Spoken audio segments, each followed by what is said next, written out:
When he was little, Naruto had a gift. Whenever he was upset or angry, storm clouds would form around Konoha and it would rain for a week. When he was 3, there was an incident with another village that resulted in 2 enemy Nin being almost electrocuted to death because they tried to kill the only witness to a crime they were committing. Thanks to his actions, a good shinobi was spared, as was the girl they were trying to kidnap. However, it alerted the aging Hokage that his gift needed to be curtailed before it got any stronger. At least until he was old enough to handle the responsibility. And so a second seal was placed on him. In conjunction to the original one, he had been given mere hours upon birth. When he was 8, that seal almost shattered under the strain of trying to protect him. And so it was strengthened and a watch placed on him. Then everything changed the day of the academy exams. He had failed. Miserably at that, all because they didn't allow 2 out of 3 jutsu to pass. And so he jumped at the chance to pass, if only so he could fulfill his dream of being Hokage and gain the respect he deserved. People didn't harass the old man as much as they did him. He was still carrying the forbidden scroll when he damn near crashed into it. Naruto, having slammed into a tree from tripping over something in a minor crater, shook off the collision with practiced ease.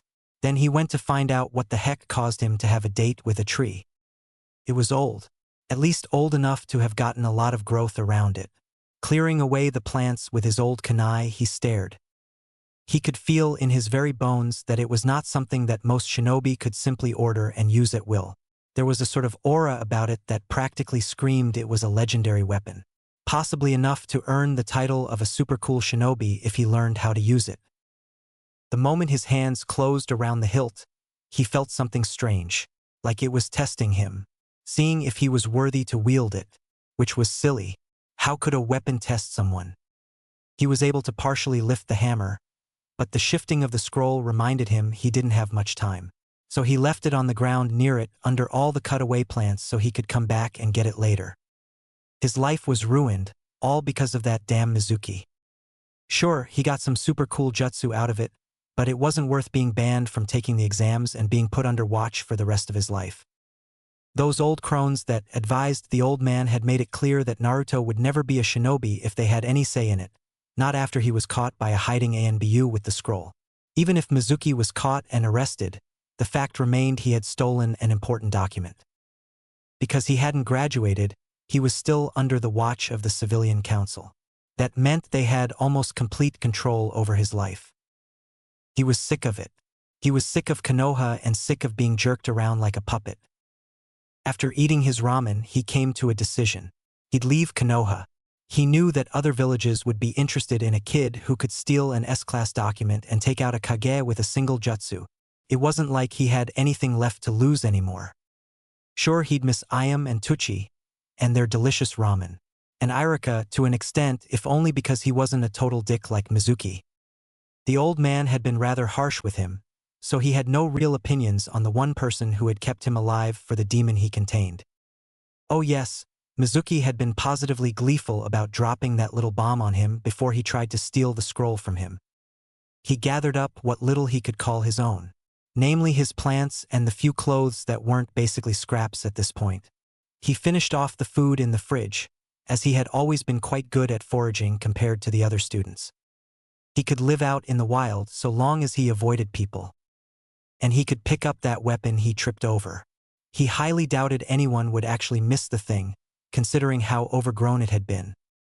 Heimdall had felt the tremors in the stars long before Thor went missing. He was alive but no longer in the physical form, a fact that devastated his mother, and to some extent Loki as well. So when he felt the song of Mjolnir once more, he barely dared to hope.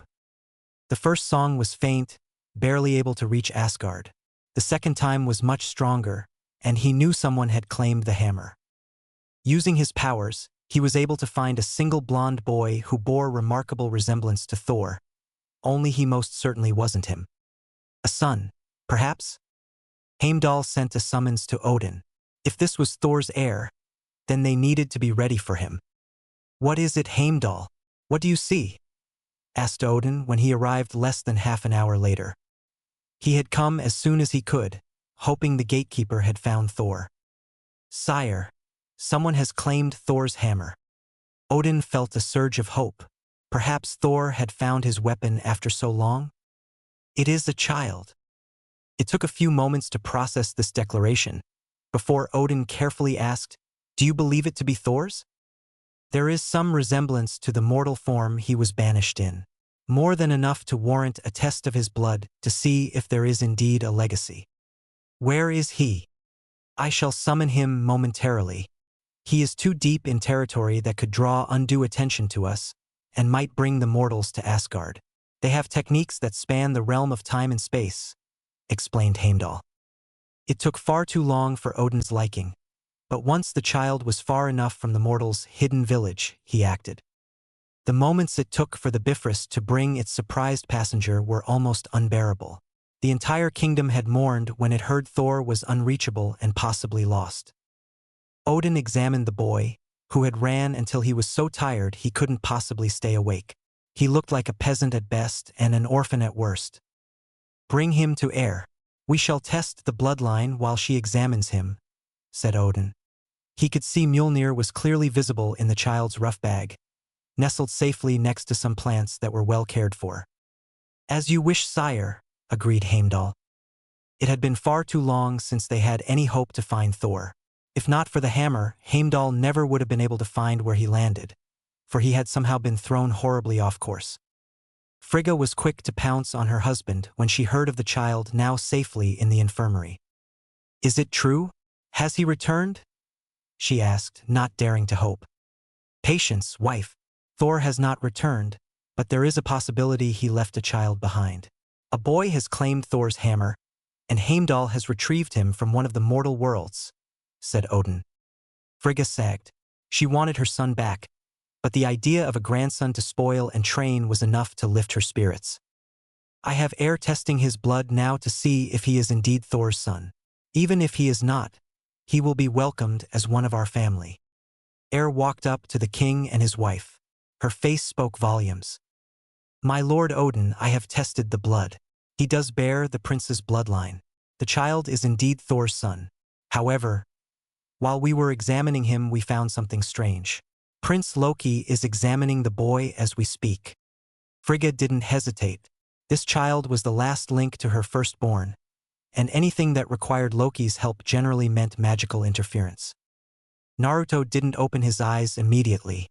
He knew something weird had happened because he had most definitely fallen asleep on the cold, unforgiving ground, and now he was on the softest bed he had ever been on in his life.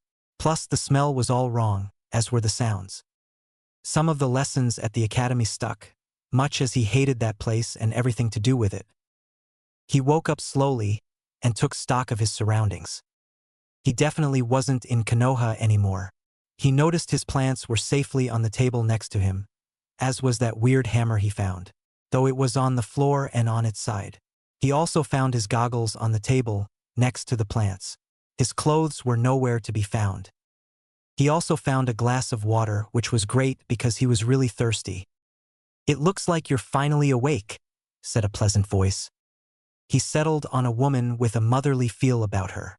Something about her seemed to tell him he could trust her, and it didn't feel fake like it did with Shinobi. Try as they might, he could always tell when they were just putting on a show. That was because they could never put down their assassin's instinct. She didn't have that. "Who are you?" "My name is Frigga. I'm your grandmother." "Eh? So my nephew has finally woken up?" asked Loki. "Yes, aside from some malnutrition which we can remedy rather easily and the strange markings on him, there seems to be no damage. He's unusually well developed for his age, however. Queen Frigga is with him now." "Likely explaining why it took so long for us to find him, and where he is," snorted Loki. A minor punishment spiraled completely out of hand, and now they were finally cleaning up the last of the mess left behind. The boy was Thor's heir, and it was clear he would need to be trained. The moment Loki removed that odd magical seal on the boy's neck, storm clouds had filled the room. It had taken an hour for him to disperse them, and the child wasn't even trying to cause trouble. But what worried him the most was the fact he sensed a great beast lurking in the boy's mind. One that was unusually intelligent for the brief time he had spoke with it. This QB was more than happy to fill in some of the blanks, like why the boy had abandoned the mortal's village and had been sleeping in the woods with the bare minimum to survive. Frigga had been absolutely livid. Finally, Loki went in and found the boy animatedly chatting about plants of all things. Naruto, this is your uncle Loki. Blue eyes like a wild sea looked into his emerald green. Something about them seemed familiar, and then he recalled what the massive fox spirit had told him. This was someone who understood very well the same pain Loki had gone through years ago. It had taken Thor being essentially declared dead for him to reconcile with his parents, even if finding out he had been adopted had come as a nasty shock. "Hi," he said shyly. Right, the boy wasn't used to having family, much less people who genuinely cared about him. Perhaps a good shock might loosen his tongue. That massive fox you have sealed inside of you was quite vocal about his approval of you leaving. Something about Red Eyes not being able to find him on another world, said Loki dryly. The boy's eyes went wide, and he almost thought for a moment they would pop out in shock. You talked with the QB? He said in shock. You'll find that most things with that level of power are generally intelligent enough to converse. The trick is convincing them it's worth their time to do so. He's not a mindless beast, said Loki. Naruto looked pensive, until he suddenly realized there was yet another storm cloud hovering over him. He tried to swat it away, only to be shocked by a tiny lightning bolt for his trouble. His already spiky hair was now standing on end. Stupid clouds. Why do they keep coming back? He complained. Loki smirked.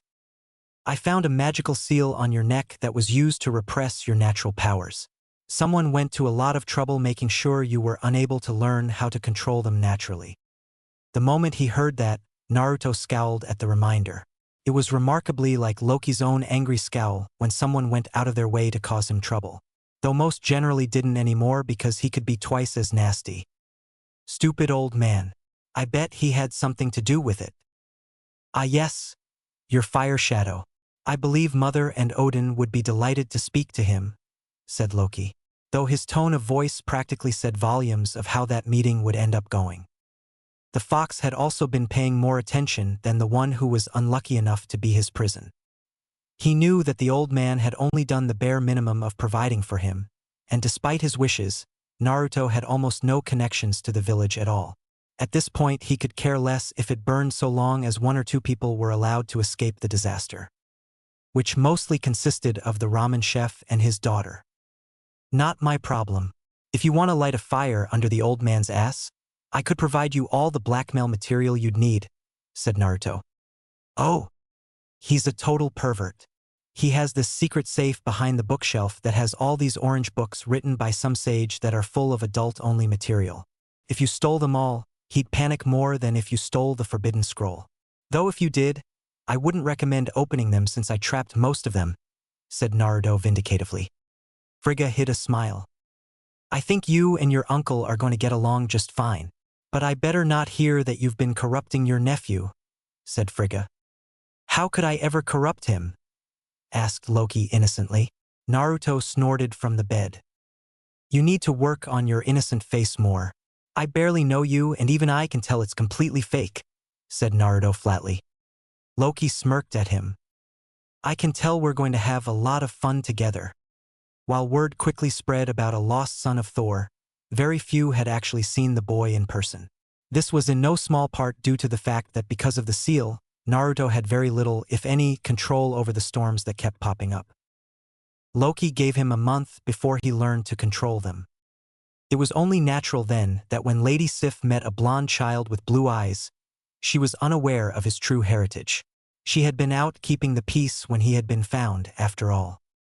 Unfortunately, it would go down in the memories of the guards that while Thor's lost son might look like his father, he almost certainly took after Loki in personality. And to make matters worse, he was far more experienced than the prince in evading capture, and had all the energy of a squirrel on coffee. It was really a pity about that face. It had been a perfectly ordinary day, and Sif had taken to the training grounds. Word had reached her about a legacy left by Thor, which sounded ridiculous because last time she checked, he had no heir. Ever since he was declared dead, Some child or another popped up out of the woodwork claiming to be his heir every year or so, if not sooner. So when she found a blonde child watching her with open interest, she attempted to ignore him. However, after a few hours, the child got bored and started talking. Normally this wouldn't be a problem, save for the fact that the brat wouldn't shut up. Considering his hair color and the fact he wasn't being chased out by the guards, she was betting he was the result of one of Fandrel's indiscretions. He was a loudmouth as well, and he did somewhat look like him. Finally, she couldn't take it anymore. "Look, you little nuisance, why don't you go play?" she said irritably. Ever since Thor disappeared, they had been working harder than ever to keep the peace. "I'm not allowed to leave the castle grounds until I learn to keep my power under control," said the blonde nuisance. "Then go bother someone else," said Sif irate. "I'm supposed to stay in one place until it's time for my lessons, so I picked here. It's peaceful." There were many words to describe the royal training grounds, but peaceful wasn't one of them. In fact, it was downright noisy with all the training going on. Sif's annoyance only got worse as the afternoon seemed to drag on. The brat didn't leave and, more importantly, wouldn't let her train in peace. She had enough. "Look, just go away and leave me alone, you stupid brat. Children shouldn't even be here, so go run along to your mother." She completely missed the hurt look on his face, which quickly shifted into a blank one. Had she known more about him, she would have been more worried about what he did next. "Suit yourself, lady, but don't come whining to my uncle when you realize that words hurt," said the boy cryptically. Oh, how she would come to hate being on the wrong end of the boy's devious mind. An hour later, Sif was rather irritated when Fandrel didn't own up to the pest she had dealt with earlier. She was about to head into her room when it happened. Something foul-smelling and sticky was dumped onto her as she tripped over a wire she hadn't spotted quickly enough. Shrieking in rage, she immediately started to look for Loki. It took her 2 seconds to spot the smug expression on that blonde child's face, before she immediately began chasing him. She didn't care whose child he was going to get what he deserved. "Get back here, you brat. Catch me if you can, old hag," he countered with a laugh. Sif hated to admit it, but the boy was quick and more slippery than an eel. Every time she thought she had him, he would use the nearby surroundings and practically jump around like a monkey, evading her grasp. As fit as she wasn't nearly as adept at making hairpin turns or using her surroundings to her advantage. And the one time she tried throwing a knife at him to startle him into slowing or panicking, he expertly dodged it, then grabbed it and tossed it back in her general direction. It was a very sloppy throw, but the fact was that his aim was almost good enough to hit her, and that had caught her off guard. It took her a few moments to realize her quarry had escaped, and half an hour before she gave up and cut her losses. With Naruto, he was grinning madly, despite being in the custody of his uncle. Loki had come looking for him, partly for his magic training. He was 5 minutes late, but mostly because he had heard the commotion. "May I ask what Lady Sif did to earn a bucket full of some rather foul-smelling slime and oils? She called me a stupid brat, and she wasn't very nice." It didn't take much for him to put 2 and 2 together. Lady Sif had only returned, and had obviously run into his nephew in the training ground where he liked to watch the guards practice. Her foul mood had caused her to be short with him, which resulted in Naruto playing a rather minor, if embarrassing, prank.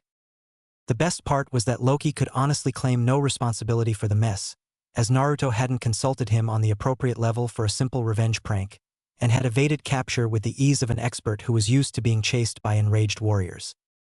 And Frigga had worried that he would corrupt Naruto.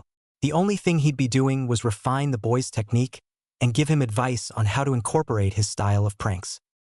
"You've got that evil look on your face again, imagining how much trouble I could cause when I use magic rather than simple traps," grinned Naruto.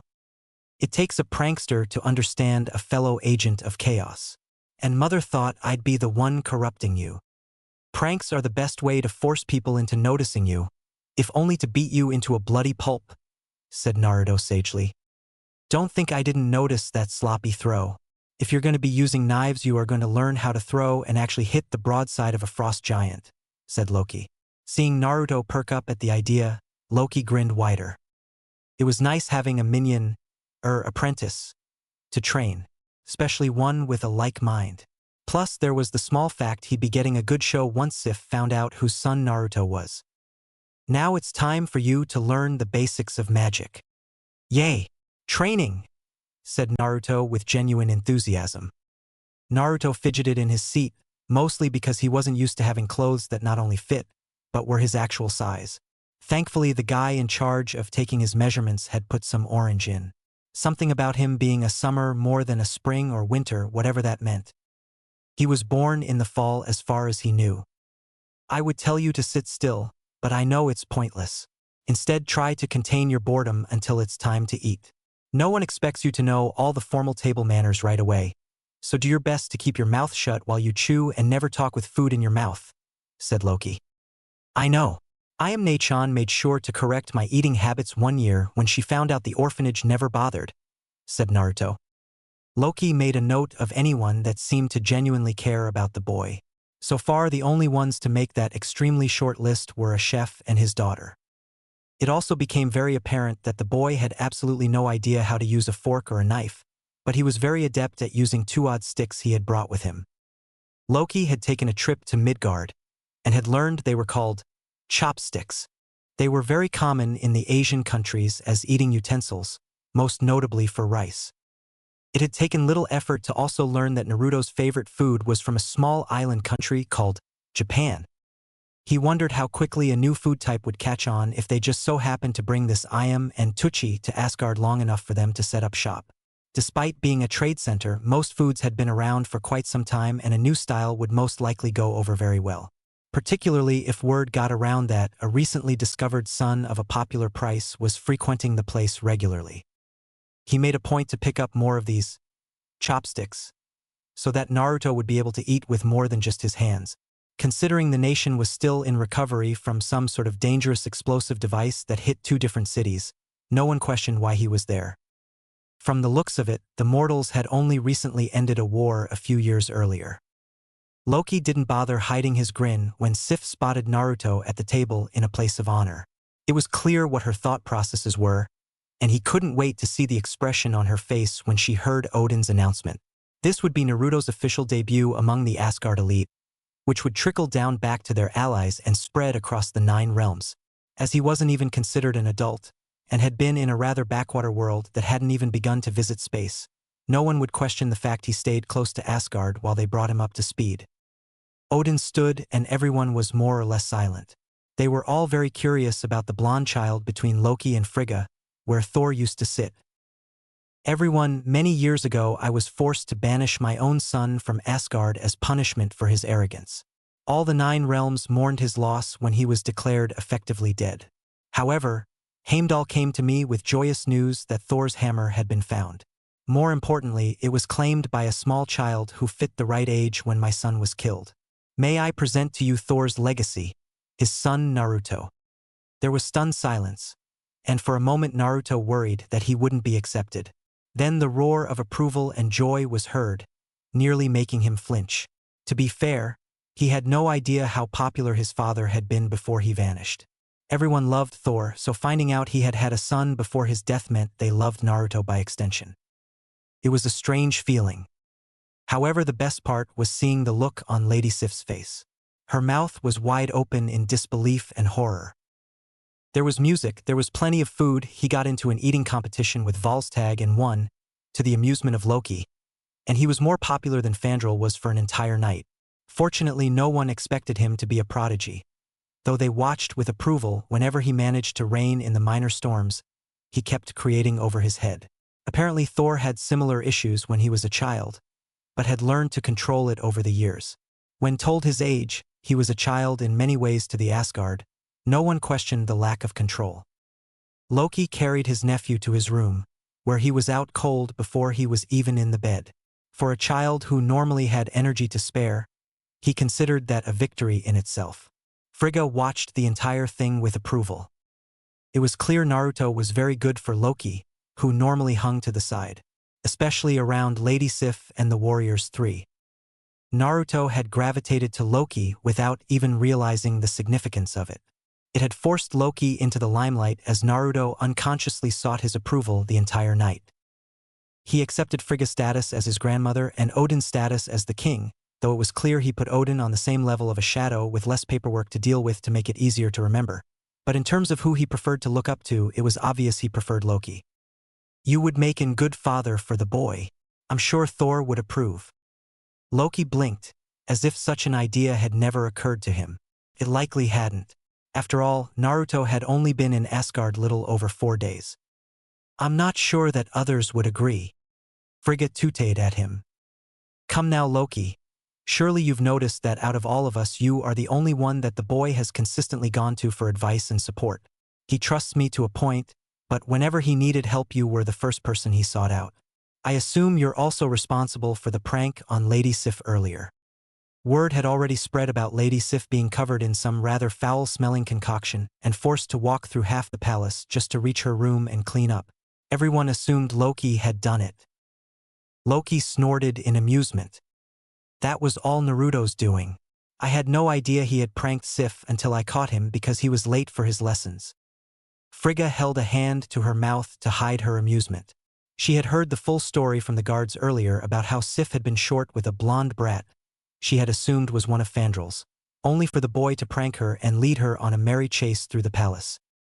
Finding out the boy who had cost her some dignity was Thor's heir had come as a very nasty shock for her. It was yet another sign that Naruto would likely enjoy being Loki's adopted son. 6 months later. Come on, Naruto, put some effort into it, said Loki. 8 knives sailed through the air and thudded into the target. Most, if not all, landed in the center. His aim had improved dramatically, and it didn't hurt that they had forged some new kunai for him to use, all of which were sharp enough to do some real damage. Naruto never regretted picking up the hammer or leaving the village once. It had been the best decision of his life and he was enjoying every moment of it. So was the fox inside his body. It had taken them 3 months for Kurama to finally reveal his name, and another month for Loki to find a way to fashion a makeshift body so that he could roam around. It wasn't very big, barely the same size as a horse, but it was still an improvement over the prison he had been stuck in for over half a century. It was because Loki gave Kurama even a small fraction of his freedom back, with the agreement not to seal him again so long as he didn't cause trouble and guarded Naruto, that the fox had let slip something that had given Frigga and Odin some hope. Thor wasn't entirely as dead as they had been led to believe. As punishment for invoking a local god to seal Kurama into his son, Thor and his wife had had their souls sealed in as well. It was likely the Shinigami had recognized what, or more accurately who Thor was, and decided to add a lesson on top of what Odin had already put into place. As such, Naruto was not only carrying around a massive fox with an anger management issue, but the souls of his parent as well. Odin had gone to Hel, the ruler of the realms of the dead, and asked what needed to be done to free Thor and his wife. The results weren't very promising. The only way to free Thor and Kushina Uzumaki would be to use at least 2-3 would be preferable Infinity Stones. Specifically the stones governing the soul, mind, and reality. It was dangerous enough having 2 of those together, never mind 3, and they had all been lost or deliberately sealed away. So Frigga and Loki discreetly kept looking, all the while they started catching Naruto up on the training he should have had years ago. He had caught up most of it rather quickly when Loki discovered a unique aspect of the Shadow Clone Jutsu, and had abused it accordingly to ensure Naruto's education was adequate. Thor had never been the most tactful of people, but he had at least known when to keep his mouth shut and to use words rather than violence to get things done. It would seem that this Konoha hadn't realized what an asset they lost by neglecting his son. It had taken a few months for Loki to realize what his mother meant, and when he didn't waste any time adopting Naruto.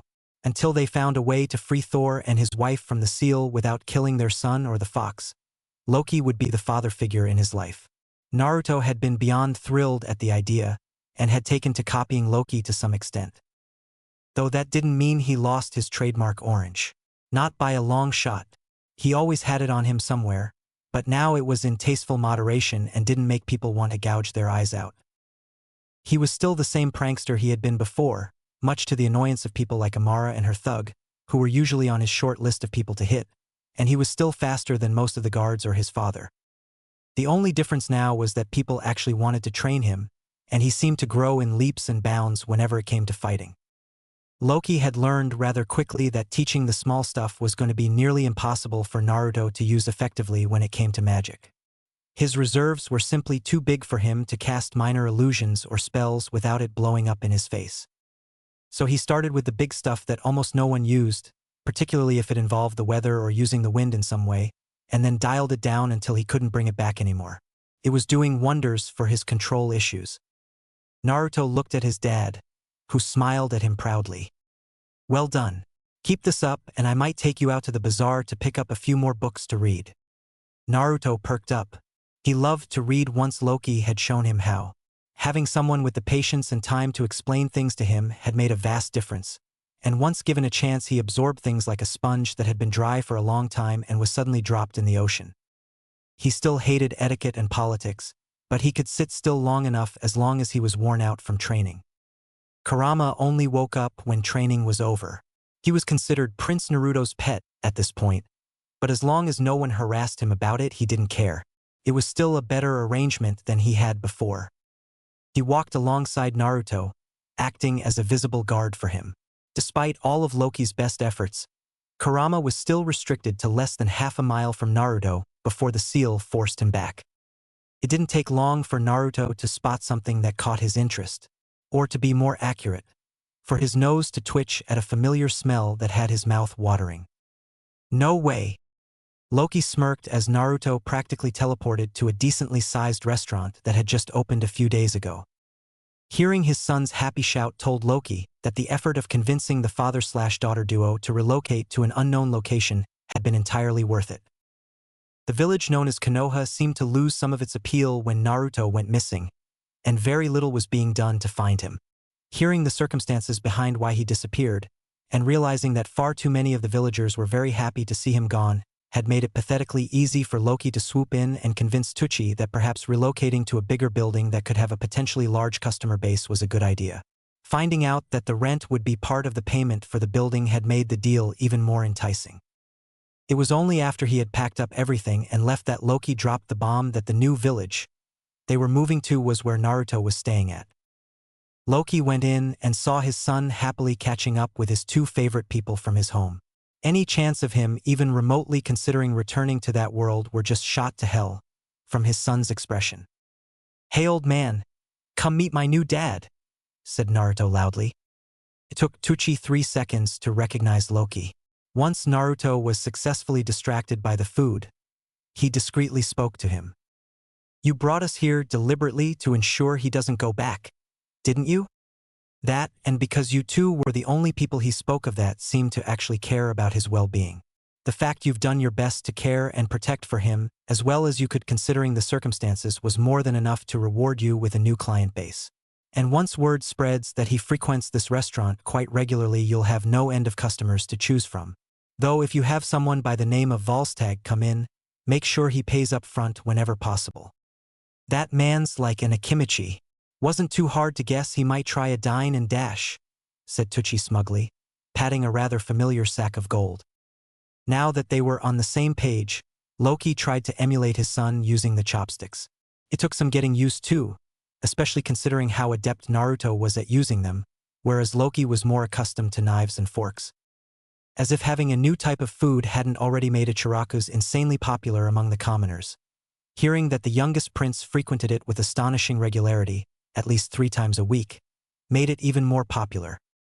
Sure, being paid in coins was a bit strange, mostly in getting used to the new currency.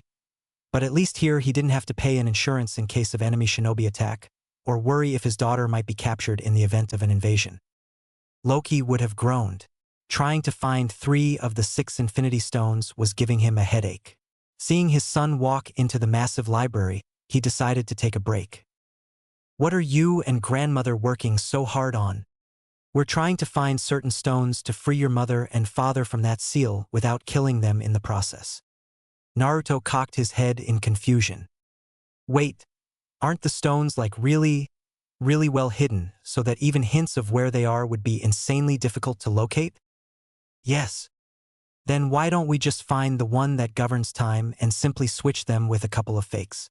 I mean, if there was a different seal to hold back Kurama, then they wouldn't be trapped in it, and we'd be able to catch them up on what happened after the fact," said Naruto. Loki blinked, ran that through his head and looked ready to hit himself. I'm becoming too much like Thor. Why didn't I think of that? Replace the seal with something that wouldn't summon a death god, grab the idiot and his wife, then bring them back to Asgard. Sure, they'd be displaced by time, but that was a trivial concern to having 3 of those blasted stones close together. Besides, he had already noticed a hint of where the time stone might be located, and had dismissed it. Now the only trick was to find a seal they could use to replace the one on his son's stomach without disrupting the timeline too much. It looked like he'd be making yet another trip to that blasted planet to pick up as many books on sealing as he could get. When I get back next week, you're going to help me find a seal that won't restrict your friend too much, but be good enough to hold the majority of him in once I start fiddling with it, said Loki. Why me? Because this will involve chakra, and despite my proficiency in magic, I'm still having trouble deciphering how to use such energy. That, and he was apparently too old for his coils to be unlocked, so trying to learn outside of books was pointless. Loki used the old paths and came back in 2 weeks rather than 1. He had to dodge those pathetic shinobi half the time, which was why it took so long, especially one particularly annoying old man with toads, and another that set his skin scrawling that seemed to have a fascination with snakes. Considering how much this Orochimaru annoyed him, he also pilfered some of his personal research notes as revenge. He also snagged what looked like a massive scroll that fit the basic description of a summoning contract that Kurama had told him about. He promptly dumped most of the books in Naruto's room. I want to see some progress in a decent amount of time, since I still have trouble with this chicken scratch you call words. Naruto looked up from his book, then at the ones his father practically dumped on him. I've never been very good at reading it either, said Naruto. Hell, he was better at reading the books here than he was at reading kanji. And if I got you a tutor in these shinobi arts, I might be able to figure it out eventually. We'll make a trip to this one place I found that has several rather strong shinobi.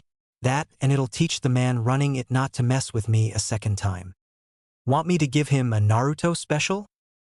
Absolutely, said Loki vindicatively. It had become very clear after a mere year that Naruto was just as terrifying to piss off as his father. While his pranks were childish, they were far more creative in their execution. People had to keep an eye out if they had annoyed him, because he would leave traps in places that had his victims and those around them embarrassed for a few hours. And unlike Loki, he didn't have to rely on magic. It was actually the reason why he kept getting past Amara and her thug, who had taken to avoiding Asgard while Naruto was there. He didn't use magic to set up the traps, and she never once considered that he climbed through the window to get into her room. She had spells against flying into it, but not someone who used simple climbing techniques to get in, especially considering how high up her room was. Which village is it? If it's stone, then I can't go, because they hate my father, said Naruto. Loki shook his head. It's some place called Sound. 2 months later, Naruto took his first breath of the air inside the elemental countries, and for a brief moment it felt like he was home. Then reality reasserted itself and he remembered the truth. It wasn't home and it never had been. Asgard had been more of a home than this place ever was, and it had never been his fault. It was the shinobi and the civilians who took out their misdirected anger towards someone who had been just as much a victim as they were. And because of what he held, he'd never be allowed to be anything but a shinobi because of the fact they considered the tailed beasts to be weapons. It was pathetic, really. Say, Dad, would it be possible for us to find and rescue others like me from this forsaken place? I sincerely doubt there are any other heirs to thrones here, deadpanned Loki. I was referring to other people who held tailed beasts. I bet they'd like to get away from all the constant fighting and arguing over who did what from before they were born. We can look into it later, preferably once Thor ascends the throne like he should have years ago. Right? Gotta find someone to teach me how to read kanji properly and how to use chakra more efficiently. With their disguises firmly in place, and Kurama's signature effectively hidden under a civilian's amount of chakra, they wandered into grass country, where Loki had followed the girl who he noticed earlier. She had a fiery temper, but her control was efficient and she was often reading difficult books. Some time later in the hidden grass village, Karen thought she was being paranoid at first. Who would want to follow a nobody like her? She was just a genin with a proficiency in healing jutsu. There were more important people to follow and kidnap. But she kept seeing people following her. It was never the same people, but the illusion they had wasn't enough to dispel her paranoia. Finally, she couldn't take it anymore. And she ended up cornered by a blonde kid and a man with green eyes. She had a kunai in one hand, and was fully prepared to unleash a nasty genjutsu on them both. "Wow, you were right, Dad. She is good." "Who are you?" she demanded. The father raised an eyebrow. "We came to offer you a job and a way out of being used as cannon fodder for a village that doesn't seem to really care about its soldiers." Okay, that wasn't what she was expecting at all. "What?" she said, befuddled. "I suck at kanji and my chakra control is shot to hell because it's too big. It's easier to kidnap someone who reads the more difficult books and has decent control than it is to grab some jounin. In exchange you get free room, food and the ability to anywhere you want within reason. Why not simply hire me then?" The father snorted. "Because I know for a fact you're working with a snake-obsessed fool, and this way you can't use anything you learn against us later." Karen stiffened. "There's also the fact we'd pay you handsomely for your help," said the boy, holding up a coin. Karen stared at them incredulous. "Just so I have this straight, for helping you read some kanji and work on your chakra control, I get free room and board and I get paid in actual gold. And I'd be allowed to travel within reason wherever I want." "Exactly," said the blonde. "Well, there's only one thing to ask. Who are you people and where do I sign up?" "My name is Uzumaki Naruto, and this is my dad Loki," said the blonde cheerfully. Karen blinked. "Uzumaki? As in the Uzumaki clan?" "From what I've been able to ascertain, his mother was supposed to be the next clan head, had it not be for the fact that the clan was scattered." "Your mom was Aunt Kushina? Why didn't you say so in the first place?" said Karen. "I didn't think it mattered." Karen pinched the bridge of her nose. "If you had said you were family, then you could have simply gone to the main office and said you were reclaiming me for the clan. There wouldn't be any need to hire me." Later, Karen had all her things sealed into a single scroll, including the books she borrowed from Orochimaru. She took one last look at Kusa village, then left without a second backward glance. She barely liked that place anyway. Needless to say, Naruto had great fun ribbing her about the fact she fainted the first time she saw Asgard and realizing she'd be living in the palace in one of the guest quarters. "Well, I confirmed Naruto's alive, and he's apparently traveling with a man with piercing green eyes and a regal attitude. From the looks of it, he was somehow found by one of the noble families and adopted," said Jiraiya. Sarutobi Hiruzen sagged in his chair. Naruto was alive. Just those 3 words seemed to lift a great deal of weight off his shoulders. "Any idea who has him?" "The only thing we have to go on is a name and a basic description. Whoever he is, he's good at illusions. Goes by the name Loki." "Why Kusa?" "Sorry. Why would Naruto be in Kusa now of all times?" "From what I was able to get out of my contact, he went to the main administration building to file a claim on one of their genin. Here's the file. Uzumaki Karen. He filed it as the heir of the Uzumaki clan, and once they confirmed he was Kushina's son, they handed her over without a fuss. One genin isn't going to make much difference, and from what I got they assumed he was still with us." Sarutobi grimaced. It wasn't public knowledge or even rumored, but the loss of their Jinchuriki was a hard blow. Danzo had been secretly sending out his illegal troops to find and capture Naruto, if only to reseal the fox into one of his pawns. The fact that he had been unable to find a single hint of Naruto meant he was unusually well hidden until now. "Keep an eye out for Naruto. If you find him, I want you to do your best to make him your new apprentice. After that mess with Mizuki, there's no way he'll be allowed to make genin normally. Any other academy student, and it would have been met with suspicion for years and a lowered risk of them making chunin, much less jounin. But this was Naruto, who was almost universally hated in his home village. The councils had it out for him because of what he represented and held, and this was just the worst screw-up in his career. And because of what he was, he'd never be able to be anything but a shinobi. Forcing Jiraiya to make him his apprentice was the only way he'd be able to help a child he considered his grandson. It was days like this that made him wish Minato hadn't died defeating the fox. In Asgard, "Get back here with my glasses, Naruto," shouted Karen. She had become a familiar sight in the palace, and much to the relief of the guards, having her around helped to curtail some of Naruto's revenge pranking. Some, not all though. If they made the mistake of pissing her off, she'd usually help. Karen was considered a permanent addition to the palace, as she wasn't exactly inclined to leave after being rescued by her cousin. Apparently, it was very common in the elemental countries for extended families to stick together, or at least within shouting distance. And the Uzumaki had always been a close-knit family. At this point, she was more like a red-haired older sister of his, and she really didn't mind living in the palace overly much. She stayed outdoors most days anyway. Despite being bigger than most houses she had ever been in, she felt overwhelmed being in such a grand place.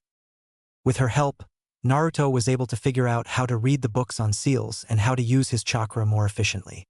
Though it had been rather hilarious to see Frigga's face when she saw him literally walking on water. Naruto grinned, slid around the banister, and kept on running. So Karen got creative and used a genjutsu of a bowl of ramen on one of the tables. The second he slowed down was when he was caught. She tackled him and reclaimed her missing glasses. "I got tricked again," complained Naruto. "Not my fault if you're addicted to ramen. Or that the palace chefs had no idea how to properly cook it." The both looked up when they heard a cough. It was Loki. "Dad/Loki-sensei," came the duo cries of Naruto and Karen. Karen's ability to illusions also extended to magic, and as part of her agreement to help train Naruto, Loki refined that ability. As such, she had immediately started calling him Loki-sensei. "Dare I ask what he did now?" "Stole my glasses," said Karen. "You're almost late for your lessons with Lady Air," Karen eeped, before racing off to meet with the healer.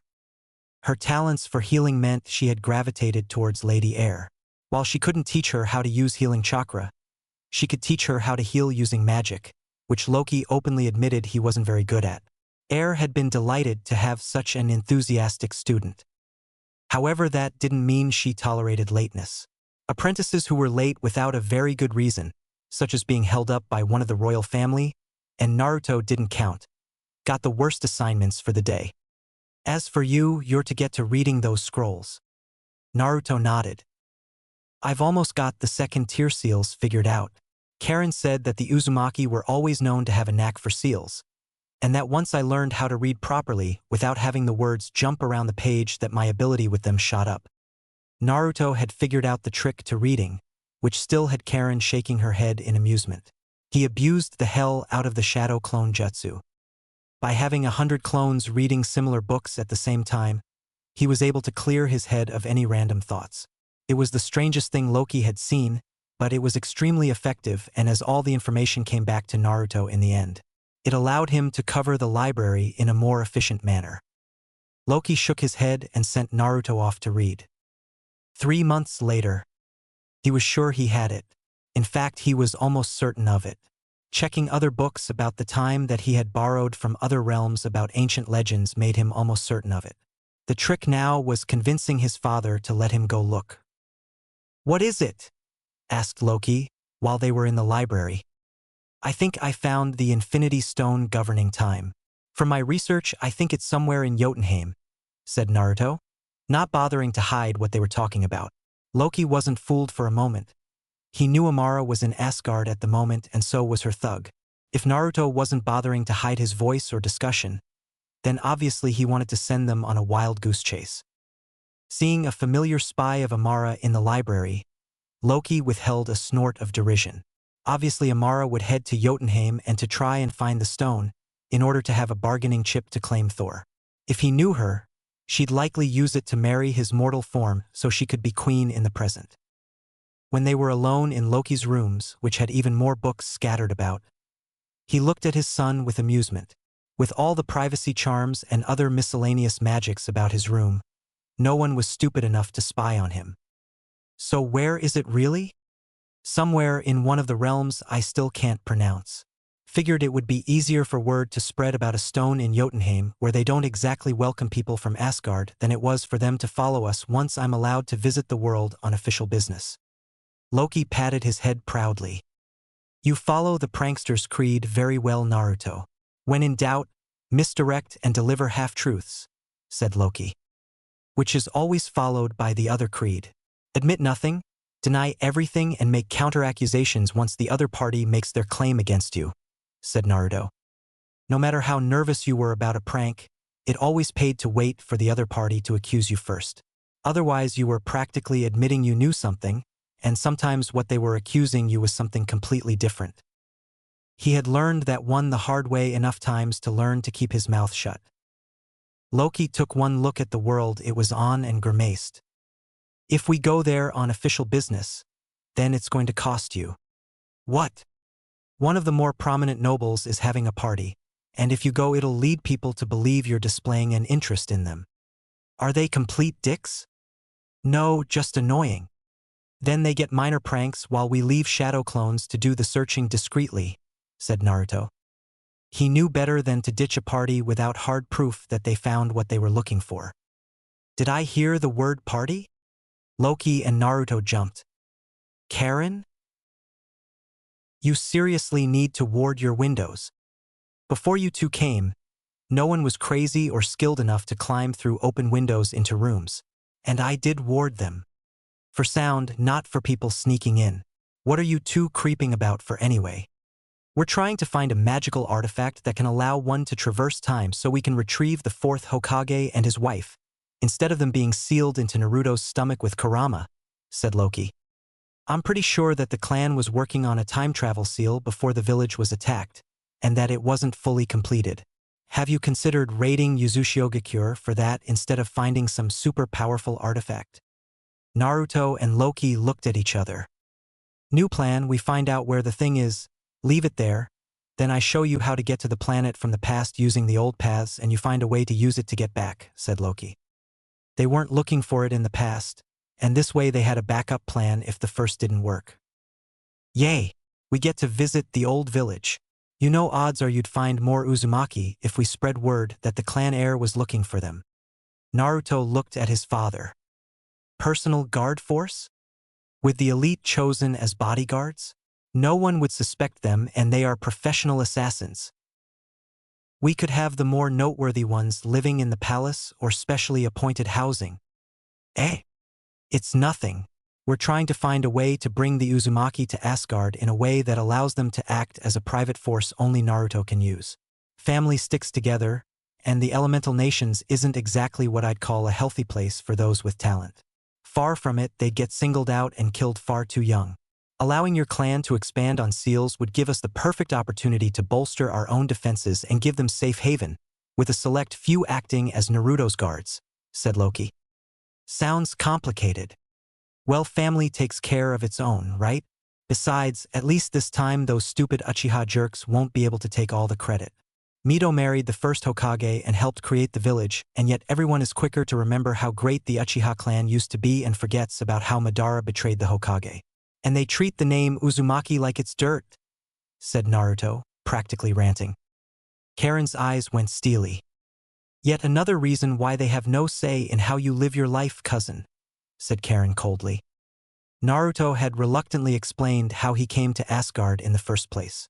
Karen wasn't a lawyer, but she did know the gist of hidden village life long enough to gleefully point out that since Naruto claimed Asgard as his home, and they had confirmed he was one of theirs, that Konoha had lost any and all claim on him the moment they declared him one of the heirs. It had to do with clan politics and the fact they had prevented him from being promoted from student, who ranked as a civilian in the hierarchy of a hidden village, to genin, which meant he was a ranked member of their army. Because Naruto had been effectively told he couldn't become genin, despite being tricked, he was still considered a civilian by the standards of the hidden villages. That meant the Hokage legally had zero say in where he lived. And the fact he left the village and now claimed Asgard as his home meant that the old man lost any control he had over him in the first place, as he had no say in how or where civilians lived outside Konoha's boundary. The only time he could tell Naruto what to do would be during times or war or crisis, and that was only if he were inside Konoha. which meant any chances of him ever returning to the village were shot to hell.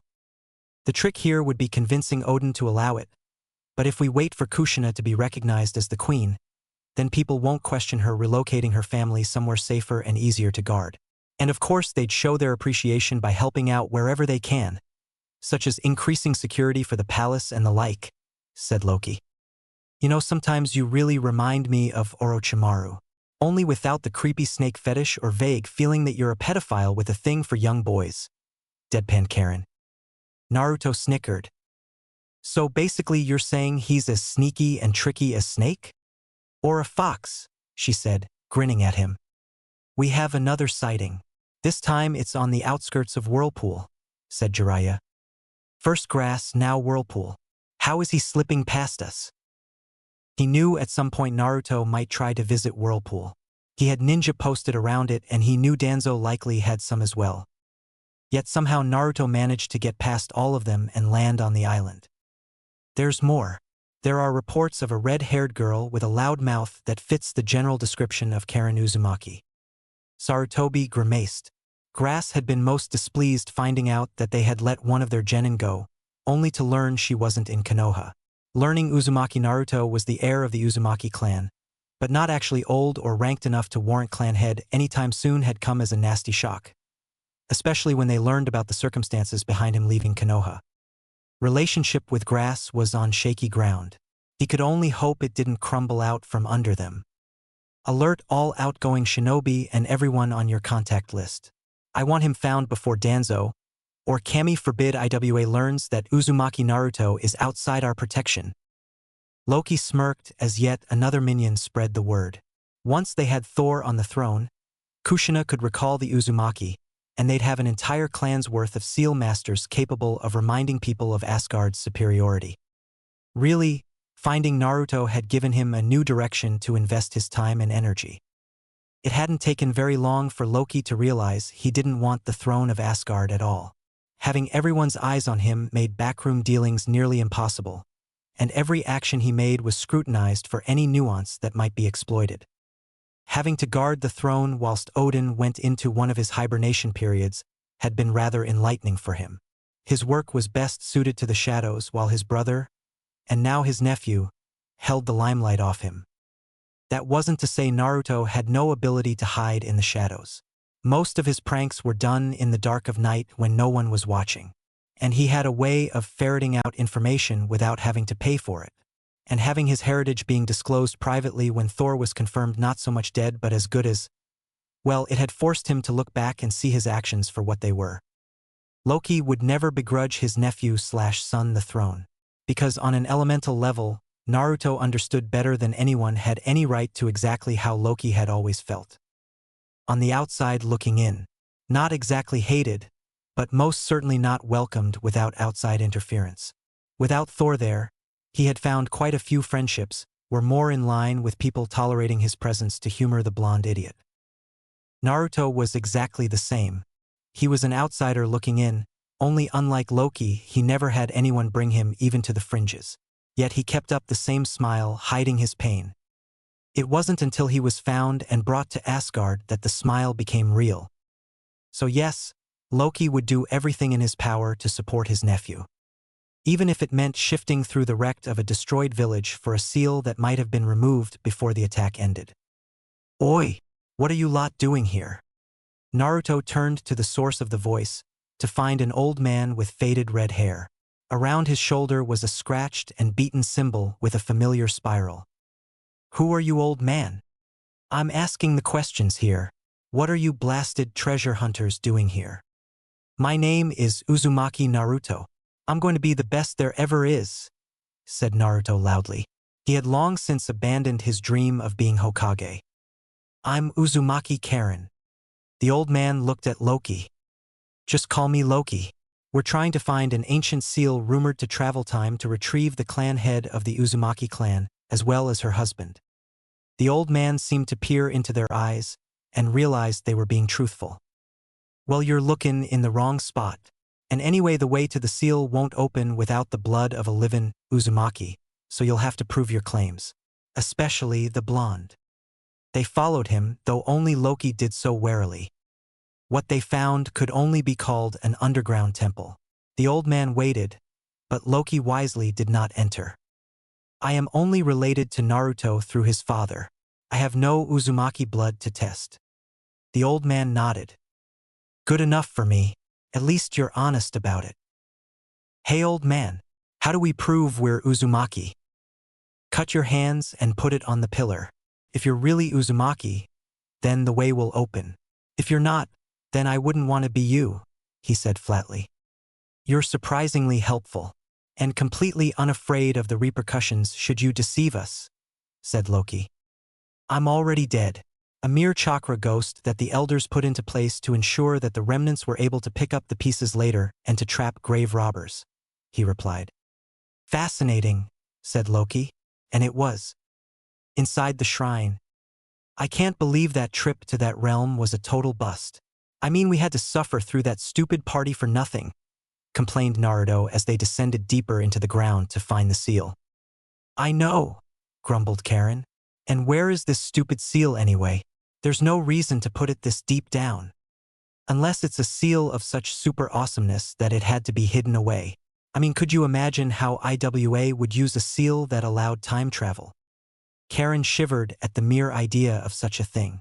Any shinobi village with the ability to time travel was a bad thing, and would almost certainly spark another war regardless of who had it. The bijou on their own was bad enough to deal with. I think we're here, said Karen.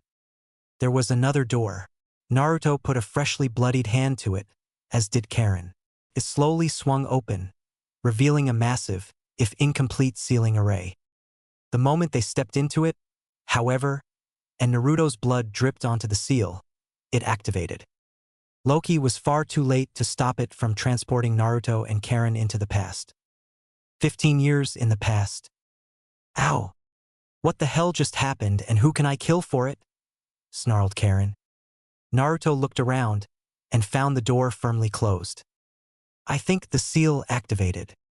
Karen looked at him blearily, her face full of anger and worry. What? I think the seal activated. The door closed and you know Dad would never lock us in here. Plus I feel exhausted and with Kurama that shouldn't happen. So how do we get out? That door was undisturbed when we found it. Naruto conjured some light, felt a strange tug below him, but ignored it in favor of something else he spotted. There's another door. I'm betting that they added an air shaft to make sure anyone who came this way didn't die from suffocation, since the front entrance was pretty much blocked by the rubble. One way to find out, said Karen. It took them much less time to get out through the second entrance. A freshly bloodied hand later, and they were out. One look at the sun told them they had either been out cold for hours, or this wasn't their time. When they got to shore, they confirmed Naruto's guess. Minato Namikaze was the Hokage, and was still alive. More importantly, they were several months early before Naruto was born. Which meant they had several options. Option 1, go to the Hokage, forcibly remind him who he was and take him and Kushina back before they died. Not really an option, plus it might screw with the timeline too much. Option 2, infiltrate Konoha, wait until the Kyuubi was set loose, and then seal him with something less disastrous and kidnap the Hokage and his wife. Definitely doable, with plenty of leeway after. Option 3, head to Asgard, explain to Odin who and what they were, then come back and kidnap the still-sealed Thor after he reclaimed his hammer. Again, not really an option since it would take far too much time for them to believe them and had the annoying side effect of possibly erasing themselves from existence. Option 4, let the timeline catch up with itself. So, option 2 then, said Karen. Well duh, the question is what are we going to do to kill time? I'll infiltrate the library. You keep your blonde hair under a henge or something and change your eyes, so no one will recognize you later. Maybe I could convince Tsuchiji-san to let me work as a ramen apprentice. Karen snorted. You'd eat all the stock. Maybe construction then, said Naruto. He was strong enough to haul things around. Or you could help at a blacksmithing shop. It's not like you don't have the strength for it and no one would look twice at you creating your own weapons. Besides, isn't that hammer supposed to be good for making things? Naruto rubbed his chin. You have a point. On the other hand, There's no way in the cold realm of Helheim I'd ever make weapons with the hammer. It automatically imbues them with superior qualities, and that village sure as hell doesn't deserve anything made from it," said Naruto. "Then leave it as a reserve or as your own personal weapon." With their plans made up and a few harmless changes to Naruto's hair color through local plants, a true prankster recognizes items that could change color to things like skin and hair, and suddenly he was no longer a blonde. Though to be fair, with hair as light as his he could be any color he wanted. It wasn't until they were close to Konoha that Naruto realized a problem. Shit, we don't have passports, and Konoha is a major village. We don't actually need any, we just have to claim we were jumped by missing Nin and that we're Uzumaki trying to find the last heir. So long as our blood checks out, no one's going to look too closely at a pair of civilians. If anyone asks about our reflexes, tell them the truth. We play a lot of pranks on shinobi and had to learn how to run like hell to get away from their revenge," said Naruto. Karen snickered, because that was actually the real reason Naruto was so fast. He was used to outrunning Anbu, for Odin's sake. With that, the two continued on their way to Konoha. Naruto kept his copy of Mjolnir on hand, since he rarely bothered to carry around the real thing. For one thing, that hammer only made his tenuous control over the storm clouds he kept summoning worse, since he had yet to figure out the trick to it. Konoha gates. Passports. Yeah. About that, said a red-haired teen with blue eyes. The guard looked up, saw a pair of red heads and didn't look amused. The two in front of him looked like they had been walking a while, and they were scratched up pretty good. "No passport, no entry." "Oh, come on. I did not just walk through bandit-infested wilderness, robbed by missing Nin, and have to deal with some smarmy pretentious old hag just to be told I can't get a proper hot bath because of no passport," shouted the girl. She looked pissed and her eyes were twitching. He noticed a beaten-up old kunai in her hand that already had some dried blood on it. No self-respecting shinobi would keep something like that when they could buy new. "Fine, but you're going to have limited access to anything until we verify you're not enemy shinobi." "Names?" "Uzumaki Karen," said the girl. "Uzumaki Erasure," said the boy. "Ranks?" "Civilians," said the girl. "Though my brother had limited shinobi training before mother died. Mostly taijutsu and a limited amount of reinforcement." "Purpose for visit?" The brother rubbed his head awkwardly. "Well, we always heard Konoha was supposed to be an allied village of Whirlpool, so they should have plenty of opportunities to be a blacksmith. And Karen has always loved to read, so she thought she'd try to be a librarian. You'll have to stay in the village without leaving for 3 months before a new passport may be issued. You will be interviewed by T and I for no less than an hour, and if you've proven to not be a threat, you will be allowed to live in Konoha as civilians." It took less than an hour before Kushina heard the news, and 2 more before she finally found the pair eating at Ichiraka's ramen. From the way they ate, most assumed they hadn't had a decent meal in some time, especially with their clothes. Both of them turned when they heard the familiar sound of skidding behind them. Naruto finished what he had in his mouth before he had to comment. "Escaping from a mass prank from shinobi hellbent on getting some payback?" Kushina blinked. "What makes you ask that?" "Because the only time I hear that sort of skidding on paved surfaces is after a well-deserved prank on idiots who've pissed me off," said Naruto. Kushina's grin didn't speak well for the shinobi of Konoha. "No, but I did hear a pair of Uzumaki had shown up." "Are you saying you're an Uzumaki?" said Karen, playing along with Naruto's lie. "I'm the clan head." "In that case, there's only one thing to say. Pull up a seat, cousin, and let's talk pranks," said Naruto, smirking. Minato had an ominous shiver go down his spine. Kushina was giddy with excitement when the test confirmed they were Uzumaki. A few blood seals that were keyed only to the bloodline of her clan, and the 2 redheads had pretty much verified their claim. They didn't even need to do a bloodline test with those. Of course, her smile was nowhere near as big as the look on her face when Erasure started talking about some of his pranks. When Minato came in, the first thing he said once Kushina introduced her 2 new cousins was, "I don't care what you do during the daytime, just don't drag me into any more insane pranks." Naruto couldn't resist poking at Thor's memory.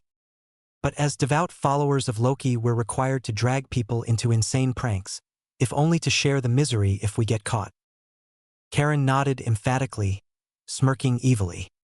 Don't know, don't care. You can go streaking through the streets as long as I'm not involved. Can we make other people go streaking through the streets instead? Asked Karen with sparkly eyes. Minato shuddered. You can only do it to other civilians, and only Kushina is allowed to do it to the shinobi.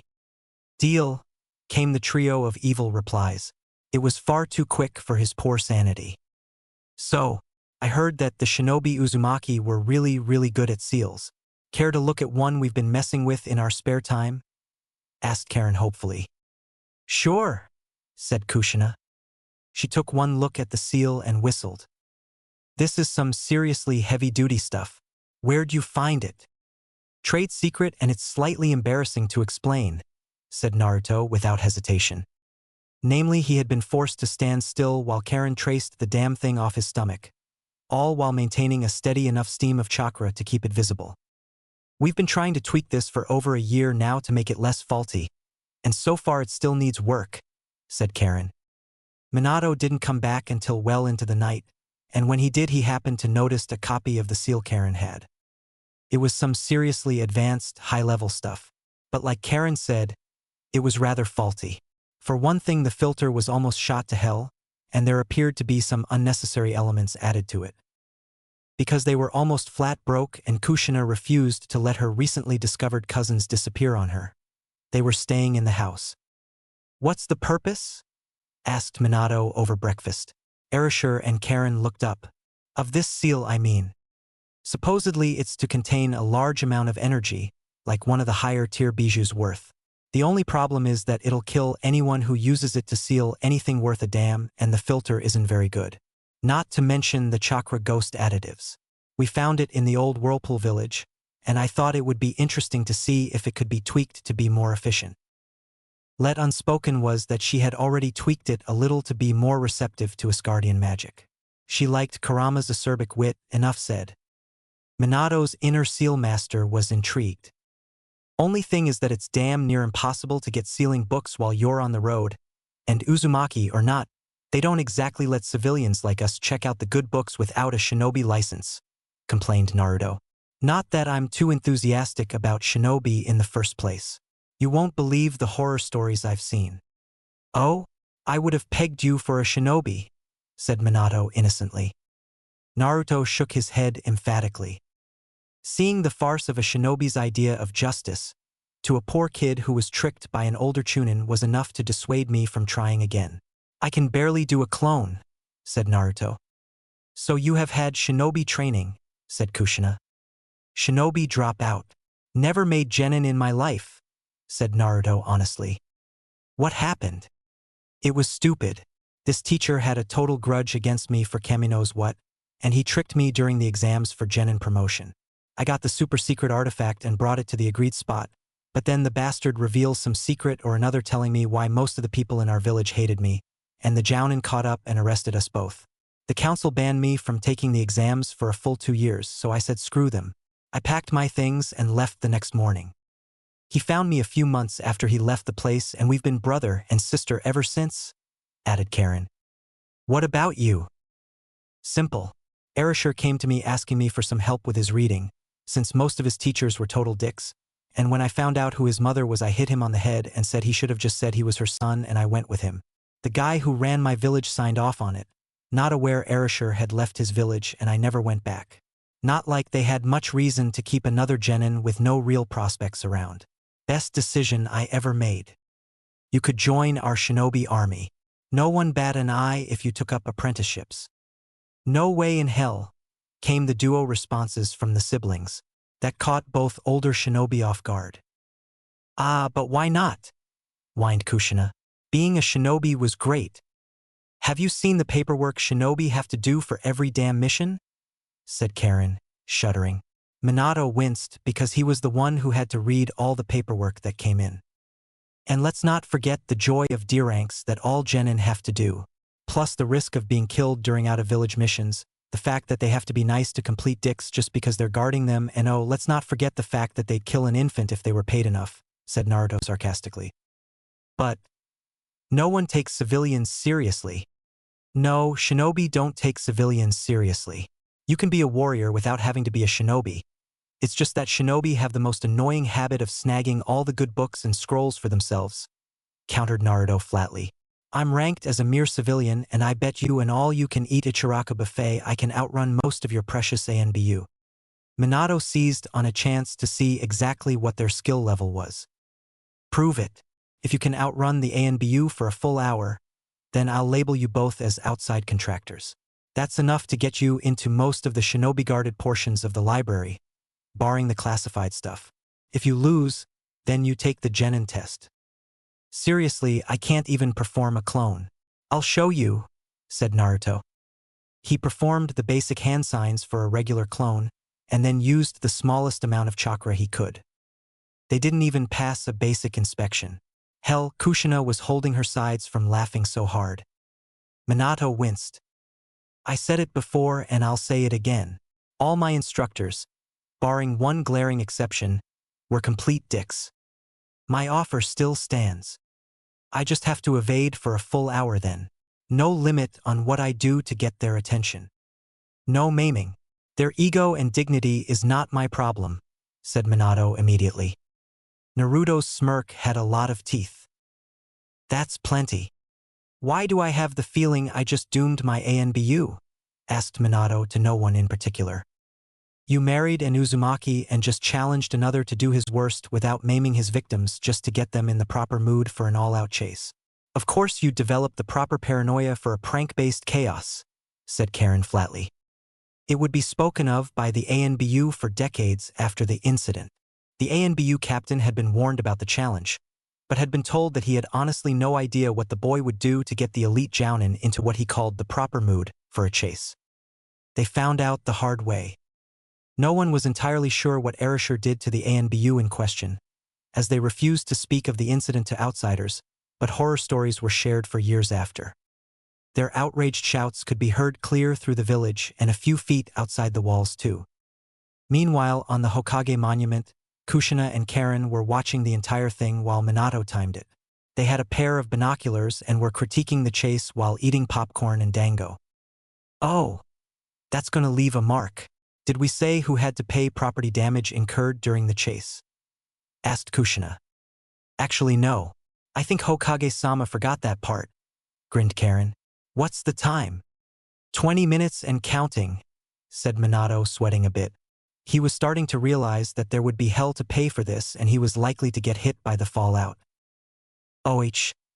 That guy seems really pissed off now. I'd be too with all those feathers and dango sauce on me, cackled Kushina.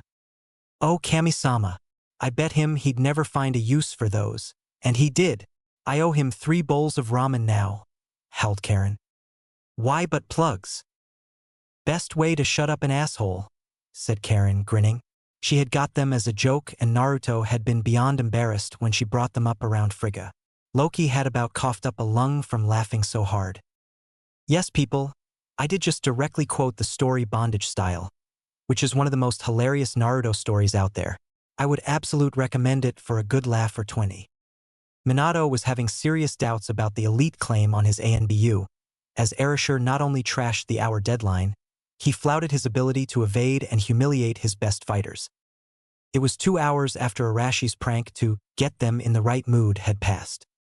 It took Erasure 5 minutes to reach them, grinning like a maniac. Man, I missed my old warm-ups of having Jounin chase me, he cackled like an insane madman. Seeing the legion of rather pissed-off and angry ANBU, those that hadn't given up from exhaustion halfway through the chase, or cut their loses realizing the odds of catching him were next to nil, Minato used his best Hokage voice. ANBU stand down. And Erasure, did you really have to add those pranks on top of it? He asked tiredly. Hey, I barely dipped into my bag of tricks. I could have been a lot worse. Yeah, he hasn't even down the live eel inside the kunoichi's pants or the bucket of spiders, chirped Karen, grinning like a demon. The kunoichi shivered at the mere idea of such a thing. Oh yeah. Didn't Amara scream like the damned when she found those frogs in her bed, right as she went to sleep? You've never heard such language, cackled Karen. Minato looked at his irate Jounin. Out of all his ANBU, only the captains and a smattering of them had lasted this long. Everyone go home and try to regain some of the dignity you lost. I'll include hazard pay on your next mission. And for those of you who damaged the buildings and you know who you are, you're paying for the D-ranks to repair them, said Minato. You're a dead man if you step out of line, boy, snarled one of the pissed-off NBU. Erasure cocked his head. But how can I be dead when I never tried to knock off your masks? Aren't you only supposed to kill those that find out your real identity behind those no masks? He has a point, Giraffe, said Minato. Giraffe growled, humiliated beyond belief. And Erasure, no humiliating my NBU repeatedly. But it's good training, said Erasure pouting. Good training for who, I wonder, muttered Minato. Kushina snickered evilly. You so have to teach me how you managed to get that bat ANBU with the feather and dango sauce. There was also white chocolate sauce, said Erasure. White chocolate is not chocolate. It's cocoa butter with sugar added. Real chocolate has actual cocoa powder in it, said Karen hotly. Kushina nodded in absolute agreement. Hence why I used it. The only chocolate I'd waste is the cheap kind that barely qualified as chocolate in the first place. The girls nodded in agreement. Then Erasure grinned at Karen. Now I believe there was a bet about me never using that gag during a revenge chase? To the ramen stand, shouted the trio of Uzumaki. Erasure got an extra 2 bowls from Tucci for making him laugh so hard. Minato groaned. He knew the paperwork for this was going to be hell. Karen and Naruto were given official, civilian contractor badges. Rarely used but still in existence. Officially, it allowed them to buy things from the shinobi-only places like the weapon stores and the restricted bookstores. Basically, they had access to everything save classified or clan-only techniques. However, unlike shinobi, they didn't have to answer any summons. They existed outside the authority of the civilian police and would only get arrested if they did something to piss off the Uchiha or were charged with outright treason, like selling village secrets. It basically made them shinobi without having to answer to the Hokage or their superior officer, while at the same time making it much harder for the shinobi to harass them without receiving a major black mark on their record. They were civilians, after all. Minato still didn't know why Erasure insisted that the thing have no expiration date or have it laced with his chakra and have their blood sample stored in the Konoha database. It wasn't like anyone would forget the cackling redhead who outwitted the ANBU after all. Naruto kind of liked being a blacksmith. Sure, people gave him weird looks because he had such a normal job after he cheerfully outran and outwitted the famous ANBU, but he liked being able to use his strength for something other than killing people. Though that didn't compare to the amusement Karen got thanks to her shiny new badge that allowed her to toss shinobi out of the library and onto the street for getting fresh with her. She was considered the hero of the public library because she was legally allowed to beat the shit out of the shinobi for bothering the girls. Oh, how the shinobi had learned to dread that evil laughter of hers, because if they were too persistent then they tended to get some nasty surprise visits from Erasure and worse, Kushina, in the middle of the night right after they fell asleep. Most of the time said idiots had to fight tooth and nail to get out of all the humiliating traps the two would leave behind. Not that they could prove a damn thing. And in the world of shinobi, proof was everything. Back to his work at the blacksmith shop. He had been accepted as apprentice pretty quick. The idea being that anyone who could lead the ANBU on a chase for 2 hours had the stamina to handle it, and it had taken little time for him to get the hang of it. It didn't hurt that he was used to swinging a hammer and not smashing his poor hand on a regular basis. Besides, he had the dexterity of a shinobi and the patience of a saint. Only someone used to carefully planning and executing revenge pranks developed the sort of patience it took to carefully stalk some poor unfortunate bastard, befriend him, then break into his house and make his life a living hell without leaving a shred of evidence behind to incriminate him. So Naruto cheerfully swung his hammer to make a cheap katana straight. Today was a good day. For 2.5 long months, Minato and Kushina helped tweak the seal Karen had given them. Both were vastly more experienced with shinobi seals, and generally didn't ask about the runes Karen and Naruto kept slipping into the seal. Since they knew it was coming, the two squirreled away a lot of things that would likely be missed after the fact, like books that Minato happened to have, or the locations of small artifacts that Kushina treasured. When it happened, they were going to seal the entire house and take it with them. Konoha wouldn't get a single scroll if they had anything to say about it. Naruto and Karen fit in relatively well, though at least once a week boredom struck hard and they lead the ANBU on a merry chase. It was so regular that the unfortunate elite Jounin had scheduled around it, and despite their best efforts Erasure had the most annoying habit of finding their weak spots and pissing them off to start the chase. It was so bad that they literally had kunai boards up in the lounge, and somehow he had known about it. Erasure had helpfully given them plenty of copies to skewer in unfulfilled rage, with a picture that was sure to piss them off. Kushina had been amused. Minato had found it funny but had been smart enough not to say a damn thing. For the months that passed, Naruto and Karen bridged the gap in their shinobi training quietly. No one suspected them at all, and it didn't help that Kushina openly helped train their taijutsu as she was familiar with the Uzumaki clan style. It was pretty obvious that she and Minato were trying to push them into the shinobi lifestyle, and they might have considered it if not for one important fact. They hated Konoha with a passion. They hid it well, as they didn't hate the Konoha of this time nearly as much, but the simple fact remained that Konoha had failed utterly in its job to protect the legacy of their fourth Hokage and their Jinchuriki, never mind that he had been an innocent kid. So no, they'd never even consider the idea of becoming Konoha shinobi. Besides, they liked their day-to-day jobs more than they liked D-ranks. So as the misplaced duo counted down the time, they managed to hide the fact they knew when Kushina's son was due. All the while, Naruto kept poking at Thor's sealed memories with a sharp stick, hoping to dislodge something of his father out. Whoever sealed them had done a thorough job. It was hard to describe the feeling of October 10th. Unless you were Naruto and then you knew exactly how to describe it. An oncoming storm, between the impending Kyuubi attack and the fact that his unborn self had zero control over his weather powers. There was a distinct thundery haze over the village. It wouldn't break until he came out, but it lingered over the village for hours. He was the only one who knew what was going on, and instead of telling Minato, he visited his sister in the library. He never came with fresh ramen. It was the agreed-upon signal to get ready for their plan to abscond with Thor and Kushina. Karen went about her daily rituals, all the while discreetly preparing to leave and cast a massive illusion over any witnesses. Her skill towards illusions had only gotten better with instruction from those that used Jinjutsu. Suddenly Kushina went into labor around noon. Naruto took that as his cue to start packing. Karen went with her as she had a modicum of medical training, and so Kushina would have a friendly face with her. When the kid was born, that was when it happened. Kurama was set free, and Naruto could hear his pissed-off roaring, and suddenly the shinobi were much more interested in the fox than anything he was doing. He made sure to switch the seal Minato had on hand to seal the demon back with the one they had finally finished modifying. The blonde didn't even look twice when he grabbed it. That done, Naruto finished sealing everything save the things that belonged to Kakashi in the house. Hearing the giant toad summoned, Naruto made his way to his fellow blonde. With Karen, holding up a massive Jinjutsu would be a pain in the ass, and her reserves would be shot to hell. Kushina had been confused why she was even preparing an illusion, and frankly it was easier in the long run just to tell her the truth. They were kidnapping them. Your son isn't going to be the hero that Minato wanted, and frankly Konoha doesn't deserve shit. So we're kidnapping you now and waking that idiot husband of yours to his original self, because his family wants him back. Minato's an orphan. No, he's not.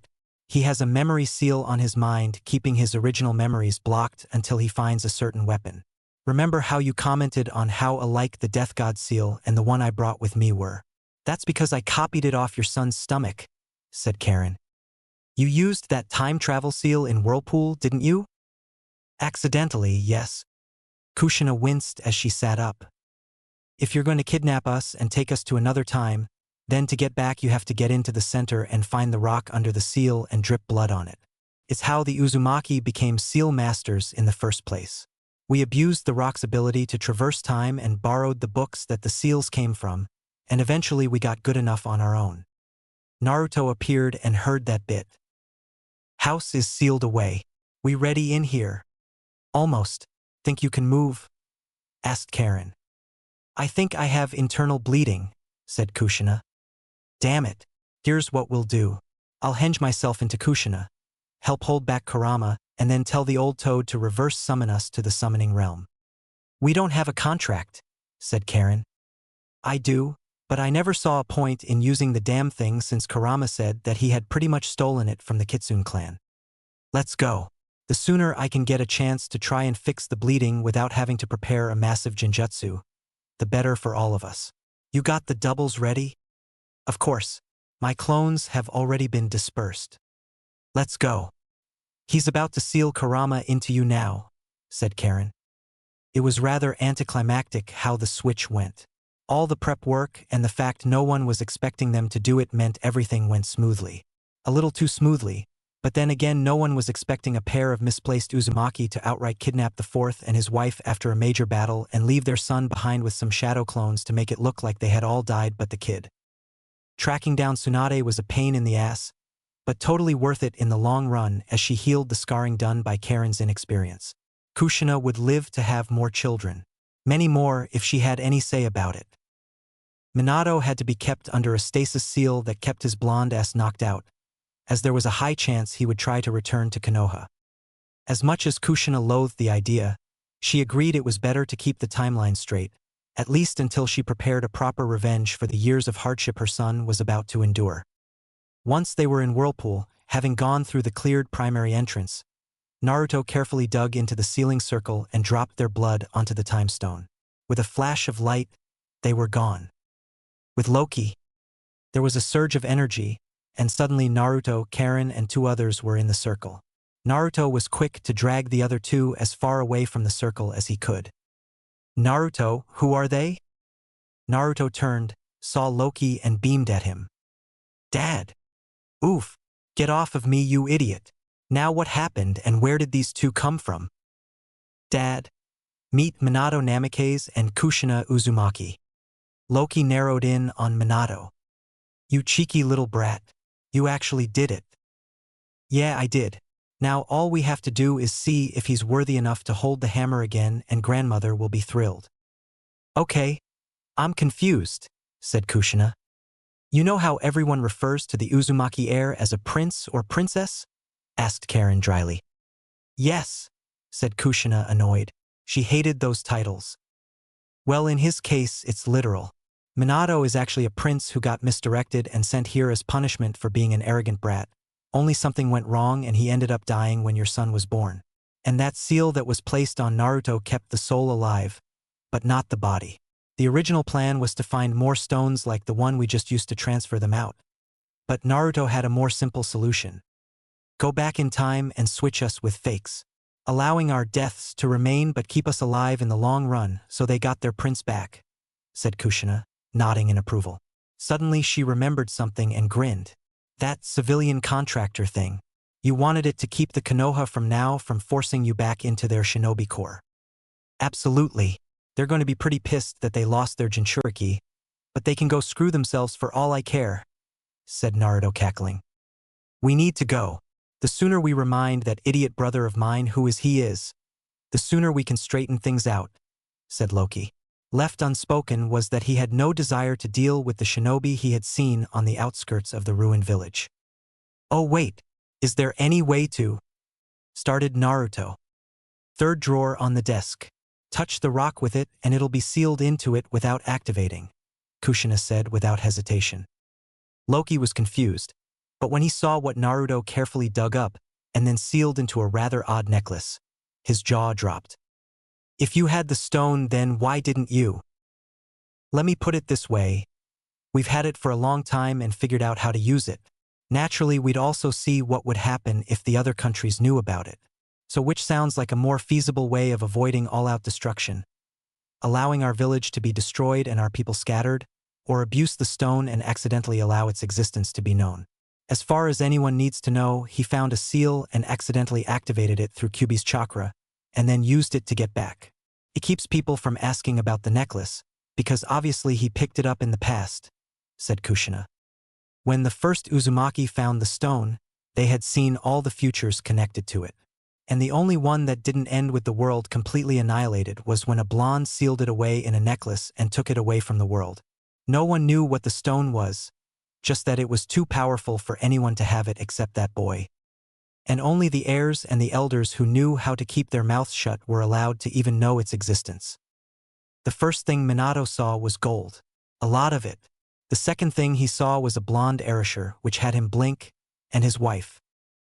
Where am I? The better answer is, when am I?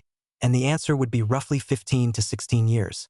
As for why, well, all your confusion will be answered if you can pick up that stupid hammer I dropped next to you, said Arisher. Minato noticed an unusually decorated warhammer and then looked at him. I dropped it on my foot and wasn't in the mood to pick it up. It should be healed in a couple of hours, deadpanned Arisher. Minato didn't think anything of it, and reached down to the hammer on its side. After all, it was a simple thing to hand Arisher his hammer back. The moment his hand closed around the hilt and he lifted it up, he damn near dropped it as the memories hit him like a brick.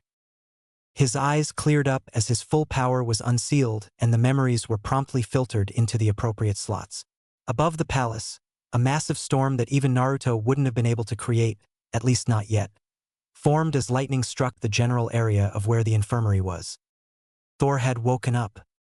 That was beyond weird, but still very interesting to watch, commented Kushina, his wife and the only woman barring Sif who could match him. Oh, you don't know the half of it. Mom, should have seen my reaction when I found out that I was in another world, commented Naruto. I have a headache, complained Thor. It'll pass, said Naruto. So, do you still have questions?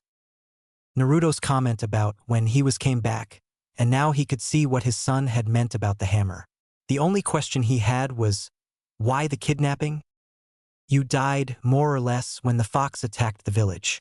All you left behind were chakra ghosts, and there's no way in Helheim I'm going to track down 3 infinity stones to reverse it, when it was easier to track down one, and simply make it look like you died, deadpanned Naruto. Odin walked in with Frigga and Loki. Naruto left, but Kushina stuck around. With Naruto. I take it from the show we just had that Thor's back? Asked Karen. Yup, the official story is that we found a seal that allowed time travel and brought them back. Needless to say, there's going to be a feast soon, said Naruto. At least we don't have to deal with them subtly trying to make us assassins, said Karen with a snort. The party for Thor's return was massive. Kushina made a point to stick close to her son, as she was slightly out of her depth here. Everyone accepted her status as Thor's wife easily enough, though. Then the apocalypse happened. Kushina found out Loki was a fellow prankster and gravitated towards him. Odin could feel the headaches coming on. Sarutobi was having a very bad week. It started with the new sighting of Naruto and culminated in the rather massive surge of chakra from the ruins of Whirlpool. About the only good thing was the sighting of yet another strange seal in the ruins. At this point, he was starting to figure out how Naruto kept evading the shinobi after him. He had some sort of teleportation seal that he was using to get around, something that was much harder to implement than the Hiraishin. He sighed. Everything had gone downhill since Naruto left. First having to deal with the fallout from losing their only Jinchuriki, then the wasted man-hours trying to find and retrieve him, and now they had almost lost the Uchiha boy to Orochimaru. That had been one of the few perks out of the disasters that kept piling up after Naruto abandoned the village. Thanks to all the hunter teams out looking for the blonde, they had been in the perfect position to capture the wayward teenager and return him. The fact he had no Hitai 8 despite graduating and his lack of a genin team, not to mention the big tip-off, he was heading away from Konoha, had been all the clue they needed to follow and capture him when he let his guard down. Sasuke had been livid, but now he was on 24-hour watch with experienced ANBU on his tail. He was a flight risk and he'd be damned if he let another child from a proud shinobi clan ditch the village. Took all of a month for Kushina to get used to Asgard, or to be more specific, for Asgard to become used to its future queen. In formal situations she had only needed a refresher, but in the wild parties Thor frequented she could be just as boisterous as Thor with the appetite of Volstagg. Though poor Fandral found out the hard way that while Kushina was far more feminine than the warrior like Sif, she was far more vicious when someone tried to hit on her. Air had high hopes he wouldn't be in mourning for his poor lefty too much longer, but he had brought it on himself. Thor had zero pity on him for trying to flirt with his wife, and once she had Fandral figured out she had delivered quite the nasty kick to his boys. Needless to say, she got along with Sif a little too well for some. And the less said about the pranks caused by the bored Uzumaki, the better. And the reunion between his now grown son and Naruto went well enough. Loki had clearly claimed Naruto as his son, and while Naruto had gotten along well enough with Minato, he was still getting used to Thor. On the plus side, Kushina's presence made very sure that Thor's arrogance never again reared its ugly head. The few times it tried, she smacked him down hard, and then she cut him off from getting any. Odin was rather pleased by that, as he had no desire to see Thor cast out again. So explain to me again why I have to go back to Konoha, even for a short trip, deadpanned Naruto. Thor squirmed uncomfortably. His son, and boy hadn't that been a curveball he hadn't expected to deal with while being forced to live as a mortal, had made his feelings on the village clear, could burn for all he cared. I may have left a few things back in Konoha. I sealed up your entire house, barring what was in Kakashi's room. I sealed all your little bolt holes and even a few things from the Hokage's office. What could possibly be so important that would require me to step foot in a village I hate and happen to be on the catch-on-sight posters? The Forbidden Scroll. Stole it once and happens to be the reason I hate Konoha, said Naruto. I may have added a seal that would allow one to come to Asgard if enough chakra is added. My true self was bleeding through and wanted to come home after the war with IWA. It's not my fault, said Thor quickly at the incensed Naruto. Okay, I'll grant you that one.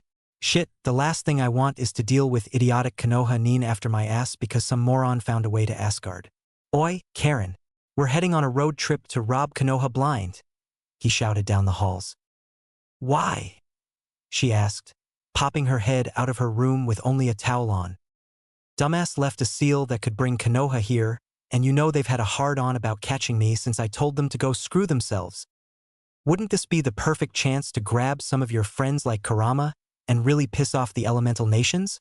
I mean, Thor's coronation isn't too far off and we can just go in and have some fun while we're there.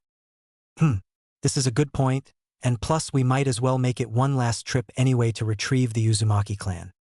How long a trip?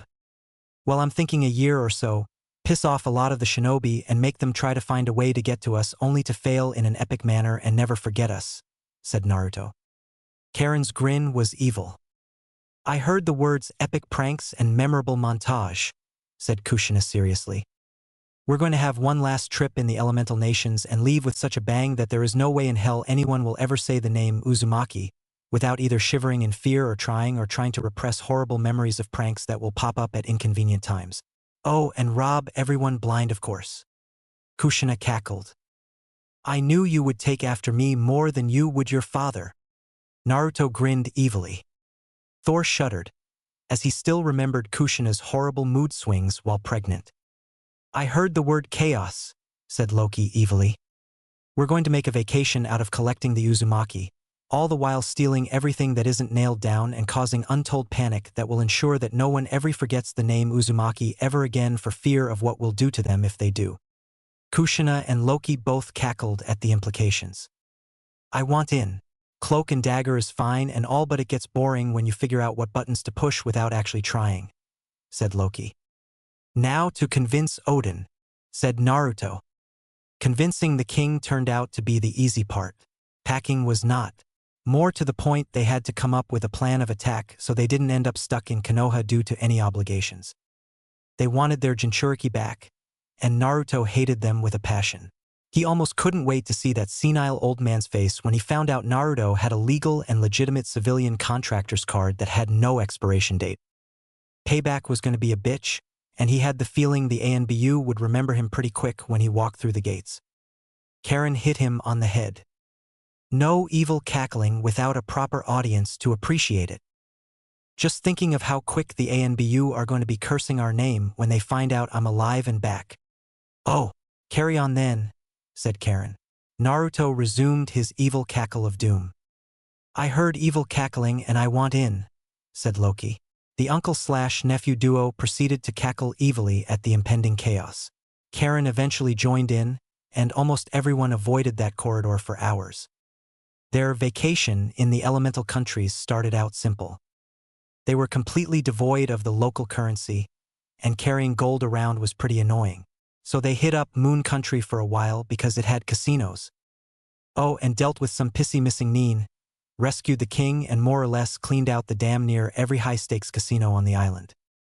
Man, was that one-eyed Jounin pissed about the way they kicked their ass. Oh wait, he's from Konoha, so who cared? Naruto cheerfully went swimming, with his red hair sticking to his face. It was harder to detect simple hair dyes using natural plants than it was to dispel a henge. What was that silver-haired guy whining about now? It wasn't like he had to listen to him, he wasn't a Konoha. Oh wait, he recognized him. Kakashi, the little shit Minato had practically adopted. Better to see what the whiny shit had to complain about now. It wasn't like Erasure had liked him to begin with. Oi, Kakashi Baka. Shut the hell up. I'm not nearly drunk enough to listen to your whining a second time. Especially since you're finally old enough to know half the words you heard from that perverted old toad and not get hit by Kusanane with the ladle, shouted Naruto. There was a stunned, horrified silence from the silver-haired Jounin, before he whimpered in realization who the redhead was and curled into a ball and started rocking himself. Oi, asshole! What did you do to our sensei? Demanded the loudmouth with the dog. From the sound of his whimpering, I'd say Yuen repressed a lot of memories of my cousin during her rather hormonal pregnancy mood swings that traumatized him for life. Or it could be the memory of me dragging him along for the ride when I pranked the shit out of the ANBU and forced him to keep up for an hour before I hogtied his whiny ass and dumped him in a maid's outfit with no underwear in the women's onsen, said Naruto sagely. Kakashi choked, before fresh peals of sobbing was heard. The loudmouth and the banshee stared at him. I don't know whether to be disturbed or impressed at how quickly he rendered Kakashi-sensei useless, admitted the pink-haired banshee. Why? They assured me you were dead, whined Kakashi. Is he still a whiny little shit? Because I could easily remind him of how much Kusanane hated his bitchiness when she was hungover. Oi, Erasure, we're about to have dinner, you in? Shouted Karen loudly. For the ramen. Kiba looked at his sensei, who was still trying not to remember all the hellish experiences he had when he was younger. He poked the man with a stick. I'm almost terrified and impressed at how quickly he scared him, admitted Kiba. In Konoha, Sarutobi released the messenger hawk, took one look at the missive and choked in horror during the Jounin meeting. Hokage-sama. He's alive. For the love of all things holy, those two demons are alive, he said, horrified. The Jounins were concerned now. One cautiously asked, Who are alive, Hokage-sama?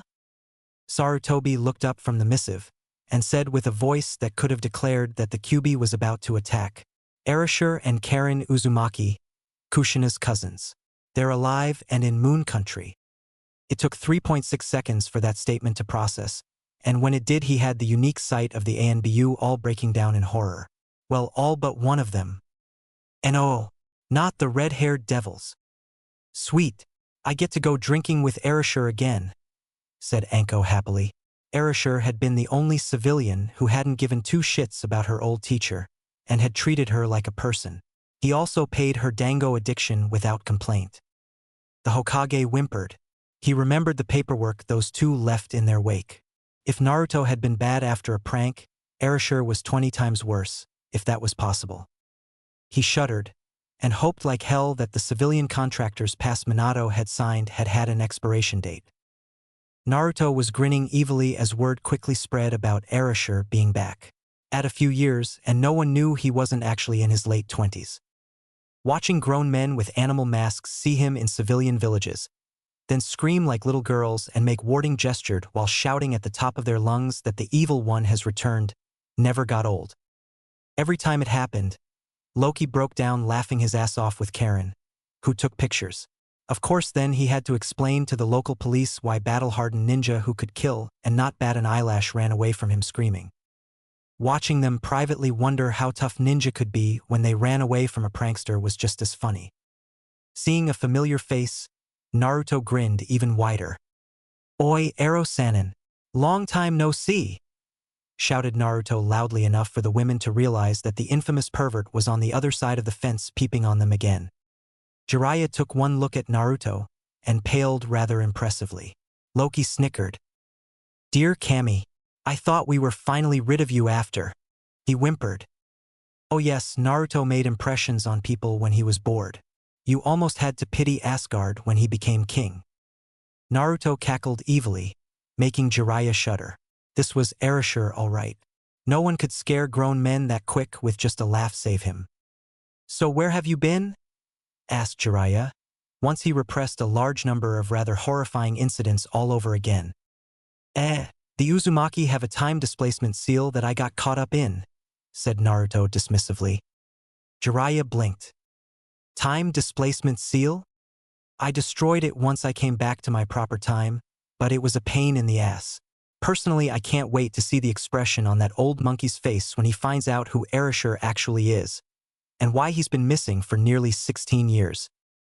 Jiraiya had a horrifying premonition as Naruto dispelled his henge, and almost fainted from shock. Oh dear Kami, you're Erasure. And the best part is that you can't drag me to Konoha, because I'm not legally part of the shinobi army, said Naruto evilly. The worst part was that he was right. Legally, Jiraiya couldn't do a damn thing to him, and there was no way they'd be able to get away with dragging him back now, because he was technically a civilian. Shinobi had no say in civilian matters outside the hidden villages. And to make sure you forget who I am until we reach Konoha and spread a wave of prank-based terror. With a single hand sign, Jiraiya was covered in head to toe with ladies' undergarments. Oi, where'd you get all those bras and thongs? The nephew and uncle disappeared before the massacre happened. Naruto cackled evilly watching Jiraiya get beaten so badly, he barely remembered who Erasure really was. And by the time he did remember, Naruto had already moved on after giving Konoha a whole slew of new mental scars. Served him right for not doing his job in the first place. So let me get this straight. In order to pass, I have to pay some ridiculous toll and hope that the idiots running the boat don't rob me on the way there. The nervous boat captain looked at the two obvious bandits before nodding. And the fact that we're less than 30 miles from Konoha means nothing to them? Dear Odin, these shinobi can't do anything right, complained the blonde. To the confusion, the poor boat captain and the bandits, the blonde promptly looked at his companions. We're cleaning house and the mess those lazy ninja left, he informed them. The older one sighed, but looked at the bandits with distaste. I would disagree with you, Naruto, but not even my idiot brother would leave something like this alone. And with that, the two bandits suddenly found themselves unable to breathe from the holes in their neck. The captain looked at the blonde with fear now. Right? Take us to the shore so we can see how much damage control we're doing and how big of a mess we have to clean up, said the blonde, clapping his hands together. The captain gulped. Today was not a good day to get out of bed. Tazuna had tried hiring shinobi to guard him long enough to build the bridge, but the commanding Jounin had dragged his team back the second he found out he'd be dealing with other shinobi. Worse, he blacklisted Wave Country from the mission requests when he got back. His daughter had been taken within a week, and his grandson had withdrawn even more into himself. So when 3 strangers came in offering to clean the place up, he was overly skeptical. At least until they stated rather firmly that they weren't shinobi, nor did they care to associate with the bastards unless it was causing mental and physical trauma. Tazuna was reluctant to accept their offer, but what did he have to lose? Especially since the oldest member of the trio called in a 4th member who tried her best to bring Inari out of the depression he had sunk in when his mother was captured by Gato's thugs. With Kushina guarding Inari and Tazuna to a lesser extent, Loki, Karen, and Naruto were free to clean out Wave of its bandit problem. Thor had even sent along Mjolnir so Naruto could get used to it while he cleaned out the trash. Is it a bad thing I don't feel the least bit sorry electrocuting these morons? Asked Naruto, using his hammer to channel lightning. With the return of Thor, he finally had some idea how to do it without electrocuting himself and then hear Kurama bitch about healing him after. No, came Loki's flat reply. I can't believe Konoha let it get this bad. It's within their protected territory and not one of their shinobi thought to deal with this issue, said Karen in disgust. They were hired to deal with it, but they backed out when they found out that the mission was misranked and went home. Old man Tazuna lost his daughter for it, and the bridge was never completed, said Naruto, using his storms to deal with a cluster of bandits. His control over weather only got more refined as he had a chance to actually use it. It was funny, really. Thor's mortal form had named him after a character in a book written by a pervert, but in reality his name was absolutely perfect. Maelstrom, because his powers got even worse near large bodies of water. Worse for his enemies, that is. Naruto's powers over the weather were damn near absolute in places where there was plenty of water. He could create hurricanes and rogue waves so quickly it was impossible for captains to avoid them, or he could dispel such things with very little effort at all. And unlucky for these bandits, Wave was surrounded with the stuff. A short midget with a god complex finally arrived. So, you think you're big stuff just because you took out a couple of bandits. Heroes aren't welcome here, he sneered. We're not heroes, said Loki. Nor do we particularly care what a human thinks of us, added Naruto cheerfully. Can we get to the explosions already? Said Karen, her eyes gleaming. Fortunately, this is why I hire perfectly capable missing Nin on retainer, sneered Gatu. One man was rather big if you hadn't seen Heimdall. He had a massive sword on his back that practically begged Loki and Naruto to ask if he was compensating for something. Next to him was a teen about 17 or 18. They wore a mask commonly found on shinobi hunter teams. It was hard to tell if it was a boy or girl with what they were wearing. So just to be clear, you're sending a mummy with a sword fetish that is clearly compensating for something, and an asexual fake hunter Nin, said Naruto flatly. Both Nin twitched in annoyance. I'm going to enjoy gutting you, you little brat, sneered the older Nin. Naruto took out Mjolnir, set it twirling before he grabbed it by the hilt and sent some magic into the sky. 7 fat lightning bolts crashed with an almighty roar around the 2 shinobi and their midget of a client. That was just a taste. Care to revise that statement? Asked Naruto calmly, holding the hammer out with electricity crawling over the hammer. The man took one look at the now very ominous-looking hammer, then at the midget behind him. Either give us a raise in what you're already paying or we're walking away right now. You didn't tell us this kid could call down lightning without any hand signs. What's the big deal? Just kill the brat and his friends like I paid you to do. Oi, mummy. What's your name anyway? Asked Naruto. Momochi Zabuza. Right? Well, Zabuza, how much is this loser paying you? Not enough to fight some brat who can summon lightning bigger than my arm without any hand seals. I can tell you that damn much, said Zabuza crossly. That's all I needed to hear. I might have a much better and less dangerous job if you're interested. All you have to do is get out of the way of my shot at the midget, said Naruto with far too much cheer. Zabuza looked at his friend. Then the two promptly moved as far away from Gatu without leaving Naruto's line of sight. The merchant didn't have time to curse them as Naruto used his lightning to fry the bastard for all the trouble he caused. There was a sudden silence as Gatu's crispy body collapsed on the ground. The remaining bandits looked at him. Naruto smiled back, his teeth showing. There was a sudden lack of bandits or thugs in the street as Gatu's rapidly cooling corpse filled the air with a smell you'd be hard-pressed to call pleasant. It took the villagers, who had long since given up hope, several minutes before they realized what had just happened. Gatu was dead and his thugs gone. A ragged cheer filled the air. The hope that had been so cruelly taken away by the shinobi had been returned with interest. You have no idea how proud I am of you, Naruto, said Kushina, watching her son abuse the shadow clone jutsu in the thousands to help rebuild the broken wave country. With the help of the more experienced men, Naruto was even helping to finish the bridge to the mainland. More than that, he was helping carry the massive logs that would form the walls that would keep the bandits from coming back, at least without a major fight. The people of Wave had lived under a tyrant and his thugs for far too long. Training them how to fight and at least defend themselves would go a long way in preventing a repeat. Besides, Naruto didn't really have much of a use for gold anyway. All set here, boss, shouted one of the clones. Naruto took out Mjolnir and started hammering the logs into the ground with his inhuman strength. The people of Wave accepted the explanation of him being the son of a thunder god without question. Zabuza and his accomplice Haku found themselves training the able-bodied men and women in taijutsu and some minor water jutsu, at least until they were at a point where they could take out bandits without having to rely on Konoha.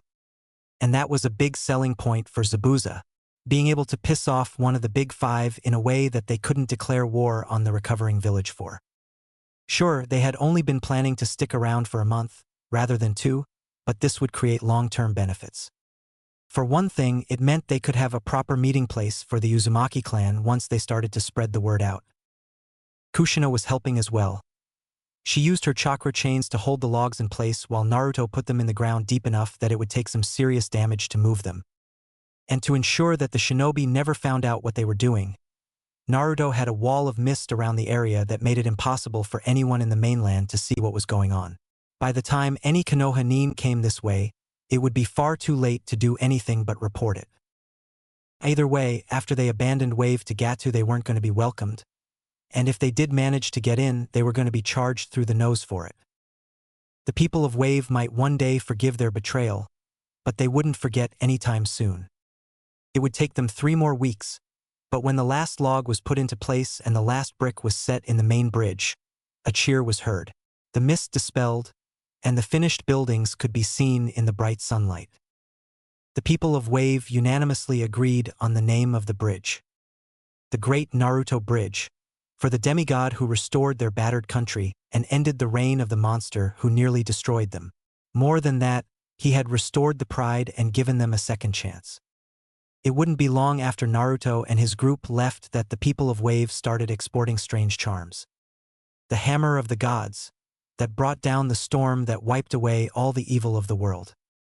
Little hammers that were imperfect duplicates of Mjolnir would be common around Wave, as were the older representations of the hammer, courtesy of Loki giving them one of the older charms from Asgard to Tizuna. In between the Uzumaki swirl, the symbol of the mystical hammer were carved damn near everywhere. "Sir, we have new reports from Wave Country," said a random ANBU. "Report," said Sarutobi. There had been an unusual amount of activity from Wave, as well as an impenetrable mist that had worried him. He did feel some pity for the people when his men came back and blacklisted them for underranking the mission request, but such were the way of things. The ANBU handed over pictures they had taken. Not only had the bridge been completed after the mess of the attempted escort mission by the main bridge builder on the island, but there was now a rather respectable wall that had multiple carvings on the wood. The hammer was unknown, but the swirl was very familiar. It was the symbol of the Uzumaki clan. According to local reports, which are limited at best, the bridge has been named the Great Naruto Bridge, for the man who single-handedly rebuilt the village and helped place a wall. There are rumors that he is able to use lightning jutsu without any hand seals whatsoever, and his strength is far above any civilian. Sarutobi sat up at the name. "What are the descriptions of this Naruto?" "Blonde, blue eyes, roughly 17 or 18, with whisker marks on his cheeks and an orange shirt and black pants and cape. His hair reaches to the waist and he carries an intricately carved hammer that summons lightning as thick as a blacksmith's arm without seals. Has a very notable disdain for shinobi and their villages," said Eagle. He sagged. Naruto was alive and thriving from the sound of it. More importantly, from the reports alone, he could guess that the seal they had placed to deal with the strange storms the boy always had around him growing up had broken or been removed. And the hammer was familiar as well. "Summon Snake. I want her to look into the odd weapon that was found a few decades ago in one of the abandoned training grounds and see if it's still there," said Sarutobi. "Yes, sir." Snake went to the training ground and found an empty hole where a massive warhammer should have been. From the looks of it, it had been empty for some time because the hole was filled with water. Anko returned to the Hokage to report. "That weird hammer is gone. Has been for some time, I'd say. I should have known. Damn near every shinobi in the village tried to pick that thing up at some point, and the only one to succeed in claiming it was Naruto," said Sarutobi. "It was a curiosity and a joke. Most jounin told the genin about it to watch the more arrogant ones get some much-needed humility, as common consensus said that anyone who could pick up the damn thing could keep it. I want someone to look into this hammer that the citizens of Wave carved into their wall. I want to know what it is and the significance of it. And I want it yesterday," said Sarutobi. He had the feeling that finding the source of this hammer would lead him straight to Naruto. And after 5 years, they desperately needed to find him. They were already on the brink of war after the Suna/Sound invasion. It had been sheer luck that the underside of the roof had collapsed and the ANBU had been able to come in through the hole in time to aid him. It didn't take long for word to spread about a non-shinobi who protected the weak. In fact, Naruto was more surprised it took a full month for rumors to spread about him. The more good deeds they did, the faster rumors went ahead of them and the more he saw tiny hammer charms carried by civilians. Loki found it more than slightly amusing, watching children run around with pretend hammers slaying bandits and helping civilians without asking payment in return. More importantly was the way the shinobi themselves reacted. It was very obvious how they felt about someone going around using jutsu and going on missions without demanding payment. Such a concept was a threat to their entire way of life. After all, that much power should only belong in a shinobi, which Naruto most certainly wasn't. In fact, to hammer that fact in, he went around explaining rather vocally why he wasn't in any shinobi army and had no desire to ever be in one. He never lowered his voice, he never hid what the discussion was about while in bars, and as a result, every shinobi village in the elemental countries now knew the infamous tale of Mizuki and the boy who had left his village in search of a better life than Konoha. Naturally, the Konoha shinobi were all scrambling to dampen the fires that the story sprang, namely the upswing in enemy shinobi trying to pull a fast one and the sudden decrease in mission requests due to the lack of faith from their wealthy clients. Suna couldn't be happier about the Leafs' predicament, because the clients that Konoha lost generally went to them and the other outlying villages. Sure, their Jinchuriki was a homicidal maniac, but at least they didn't outright try to sabotage his shinobi education or treat him unfairly. Not that they could do to Gaara's ultimate defense and the fact he'd cheerfully kill them for it, but it was the principle of the thing. The village hidden in the sand was many things, but at least they didn't have the reputation of abusing children that Konoha was starting to get.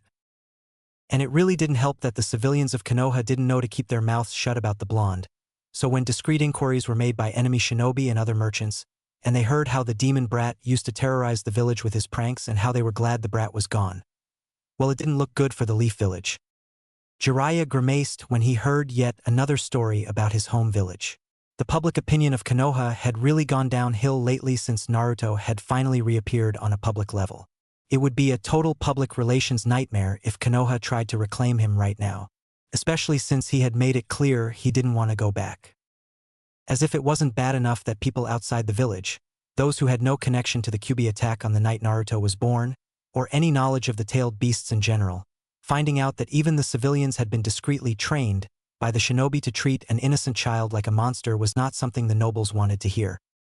Merchants were actively avoiding the village if they could, and the import to the village was slowly drying up. No one wanted to be associated with Konoha at the moment if they could avoid it. Right now, the only thing he wanted to do was get roaring drunk. Even his own contacts wanted nothing to do with him. So imagine his shock when he saw a familiar head of blonde hair in a drinking contest with Tsunade herself. Chug, chug, chug, chug, came the cheering section of a pair of drop-dead gorgeous redheads, one of which looked remarkably like. Jiraiya's jaw dropped as an inkling of horror came upon him. Kushina? The older and far more drunk redhead blearily looked for the source of the incredulous choking sound, before cheerfully waving at him and then going back to cheering her son on to more drinking. Tsunade slammed her sake cup down and was grinning wildly. She was going to have the bitch of all hangovers in the morning, but damn it, she was going to drink this upstart under the table even if it killed her liver. By which point she'd promptly find a missing nin with her blood type and force Shizune to transplant their liver in place of her already dead one, along with the kidneys which needed replacing. It wouldn't be the first time, nor would it be the last. Another! Shouted Naruto, much in the manner of his father. He didn't smash the sake cup, because closer inspection revealed it to be made of pure gold. After the first time he'd had a drinking contest with the weak glass, Naruto had had an epiphany, some would call it common sense, and had a custom sake glass made so that he could smash it on a table and it wouldn't break. Coincidentally, it was also the reason why Tsunade got into said drinking contest in the first place. She wanted that cup so she could sell it and get some serious cash for her gambling addiction. Jiraiya was dumbfounded, until he was subtly maneuvered onto a clear table by a slicked-back black-haired man with green eyes. They're not going to be in any condition to answer questions until dinner tomorrow at the earliest, he said sagely. How? How is she alive? I saw her body myself after the attack. Oh, that. They were faked, and odds are the modified clones are gone by now. The graves were just for show after all, said the man. Jiraiya stared, unable to comprehend what he was being told. I think I'll be needing a drink. Most certainly. The man pulled out a jar, and it was filled with a sweet-smelling liquid. He then brought out a pair of shot glasses. 5 shots later, and Jiraiya had said farewell to sobriety for the night. Meanwhile, Tsunade's legendary liquor tolerance finally gave in to Naruto's own as she slid under the table and passed out. Naruto shot back one final drink, to the cheering of the crowd as Karen collected her bets. Jiraiya couldn't believe what he was hearing.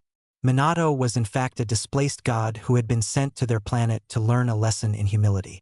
Naruto had somehow found the weapon which should have broken the seal on his father's memories, and was promptly reclaimed by his royal parents, and was now heir apparent once Minato ascended to the throne the next time his dad took a sabbatical. The black-haired, green-eyed man was in fact the other prince and Naruto's adopted Uncle Loki. Somehow Naruto and Karen had accidentally traveled to the past, and decided to kidnap Minato and Kushina rather than allow them to be trapped in Naruto's stomach like they originally were. And now Naruto and his small group were going around the elemental nations reclaiming the Uzumaki as a favor to the soon-to-be queen, and so they could bolster the already impressive defenses of this Asgard place. He had to shake his head. I swear it sounds more like something out of a fairy tale for the nobles, said Jiraiya in disbelief. I could summon my father if you want, but last I checked he's been wanting to have a word with you after he found out you had never checked up on me growing up, said Naruto helpfully. Jiraiya winced. Kushina had already kicked his ass in that regard. And that's not getting into the fact how pissed grandmother was when she found out that you hadn't fulfilled your job. If you think the king's going to be bad to deal with, just wait till she gets through with you, continued Naruto far too cheerfully. Loki winced at the mere thought of Frigga. I'm confused, said Tsunade, who had only stuck around because she recognized Kushina once her hangover had passed. My grandparents are pissed because Jiraiya was appointed my godfather and never bothered to check on me, clarified Naruto. No, I'm confused as to how she's alive in the first place, said Tsunade. You don't remember the rather large sum of gold you were paid to fix a rush job on a recent mother about 17 years ago? Said Naruto, raising an eyebrow. Tsunade blinked, blearily tried to recall when that was, and then remembered. I retract my statement. So does this offer extend to all Uzumaki or… Oh yeah, I forgot your mother was an Uzumaki too. Air's going to love chatting with you, said Naruto, clicking his fingers. Lady Tsunade? I'm sick of having to dodge debt collectors, and starting over entirely in a new world without the worry of somehow being dragged into being Hokage is way more appealing than sticking around. Plus there aren't any casinos, and you're more likely to become very welcome among the fighters since you can heal and fight, Naruto chirped in. Shizen looked doubtful, until Kushina added the one thing that would guarantee she wouldn't cause a fuss. We can bring you back any time, and they have more ways to heal people. And without casinos and very little opportunities to gamble her life away, Tsunade might have a chance to heal. Besides, Air's always looking for more people to teach, said Kushina. Just keep Tun-Tun as far away from Volstagg as possible, otherwise he might try to eat him, said Naruto wisely. Loki snorted in agreement. Tsunade grabbed anything she cared to take with her, and she left with Kushina when she went back to Asgard. The cheerful, if fiery, redhead mostly came back to her home world to get out of the extra etiquette lessons. She had to go through them once. She'd be damned if she had to go through it all over again. Kushina cackled when Shizun took one look at Asgard and actually fainted. This is where you're going to be living? Oh, it gets even better up close. Luckily, they didn't mind teaching me how to pilot one of the ships. Loki's a better teacher than you'd think. Speaking of ships, here comes Min Min with one now, said Kushina, spying a familiar head of hair. Tsunade hid a grin as she watched Minato, who went by Thor, kiss his wife. How was the elemental countries? Still as bad as ever. Should have seen that perverted toad's face when he finally found out we're alive. Thor grinned evilly. Just wait. Once Konoha tries to get our son back, Mother said she'll be paying the old monkey a personal visit to chew them out. Tsunade grinned evilly. So what's this I heard about some new healing techniques? She asked hopefully. Lady Air will probably enjoy debating healing magic and healing chakra, agreed Thor. She had certainly found what little Karen had known about the subject rather fascinating. He eyed Tun-Tun with a grin. We've already warned her about Volstagg. I can't wait to see Fandrel's face when he tries to flirt with Tsunade, said Kushina. Thor let out a booming laugh, as he could easily see the result of that. In the castle, Air and Tsunade hit it off almost immediately. Both of them were healers at heart, and the moment they saw at each other, they recognized a fellow doctor. When she heard the reasoning behind Tsunade's bad habits, she was rather sympathetic. The more she heard about these shinobi, the less she liked the nonsense they put themselves through, all in the name of a false loyalty. She could hardly blame Tsunade for being so willing to make a clean break from it all. It didn't take long for her to set out a few cups of tea out while the two women debated healing techniques. Soon they even had Frigga enjoying a nice cup of hot tea while they chatted. I must say, I'm surprised a shinobi chose to come here rather than stick around your realm, said Frigga. It didn't help that I'd been avoiding my own village for years already. Yes, your village, said Frigga with open distaste. Tsunade gave her a tired smile. Far be it from me to defend the honor of Konoha. My loyalty to them only extends to the point I'll not destroy it myself, and I feel zero guilt forcing them to pay some of my debts occasionally. They screwed themselves over when they abandoned Naruto like that, said Tsunade flatly.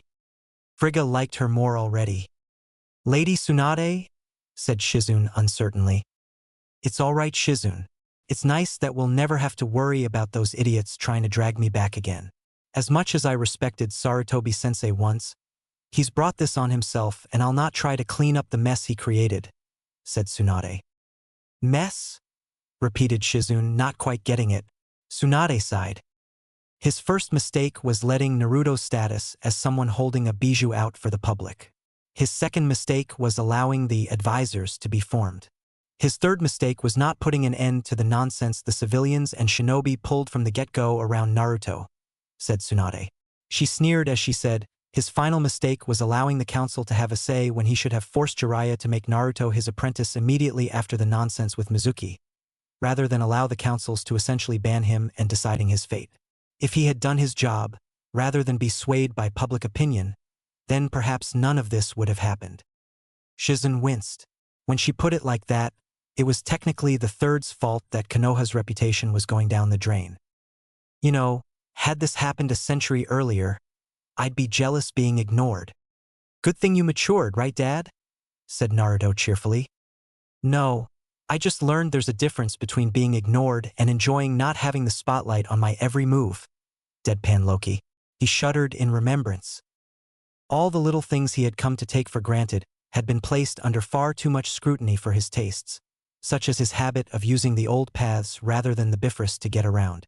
Sif had taken almost perverse enjoyment keeping him from slipping off on his own for a few hours. He had never realized that with the crown came the complete lack of something that thrived in. Privacy. Loki hated being followed at almost every hour of the day. The subject of the discussion was the fact that almost everywhere they looked in a civilian-run village, they didn't go into any hidden villages for obvious reasons. You could almost always spot people carrying a tiny hand-carved hammer with them. The civilians seemed to regard the hammers as good luck charms. The fact that they were actually the old symbol of Mjolnir from Midgard was a minor detail. The Asgard were revered as gods once before, and no matter how they felt about the matter, they did gain some power from faith. Loki had been inundated from the shinobi sect because he thrived in the shadows as much as they did. So while the shinobi prayed to Loki, the civilians and some of the samurai prayed to Ereshur, the god of storms and protector of the innocent. Ereshur was not a shinobi, though he used their jutsu and could be a sneaky SOB. He was a warrior, one who gleefully took to Asgard's own code of honor, and that code did not restrict him from delivering much-needed justice, even if it meant executing criminals. People saw his hammer and trademark orange, He no longer needed it to force people to see him, but he still loved the color. He had several capes back on Asgard in one variation or another, and they smiled at him. They welcomed him with open arms and never shunned him. Loki watched his nephew/son with knowing eyes. Contrary to Loki, Naruto thrived around people. He no doubt got that from both parents. He didn't mind the presence of others, whereas Loki preferred the quiet of the library and the privacy it gave him while he was reading. And yet, they understood the true pain of being alone. It was as if he were polar opposites with himself. The boy he was before had gone through unimaginable loneliness, unable to gain even a single kind word save from a scant few individuals, one of which he had trusted to protect him, only to be betrayed horribly in the end. The man who Loki followed through the elemental countries now still held the remnants of that pain. So much so that he held an empathy that Thor instinctively lacked. He connected with people on an emotional and instinctive level, to the point he converted enemies into trusted allies. Well, trusted to the point they didn't try to stab him in the back afterwards. He used that pain as a weapon, and Loki had watched with fascinated eyes as his nephew could turn even the most cold-hearted assassin into a trusted friend, had seen his trust given freely, and had it tentatively returned in spades. And if they betrayed him, generally they found understanding and forgiveness, even as Naruto beat the living shit out of them or killed them for it. It was the nature of this world, a strange mixture of betrayal and warped loyalty. One village at a time, Loki watched from the background as Naruto started to heal wounds that had been festering for centuries. He didn't do it for the warped loyalty of the shinobi. He didn't do it simply because of some sense of honor like the samurai. He did it because he was tired of seeing his home world hurting over centuries of accumulated pain and sorrow. War upon war, the deaths of countless shinobi over arguments that left wounds that only created new arguments. And under it all, civilians were caught in the crossfire. Loki followed Naruto and watched in relative silence, not out of some respect for a future king, but out of sheer fascination in watching his nephew work. Naruto wasn't just performing good deeds. He was gathering an army. One the likes this world had never seen, one to force the shinobi to either change the way things were done for untold generations, or else be thrown to the wayside. And the irony of this was the fact Naruto wasn't even trying to gain such an army.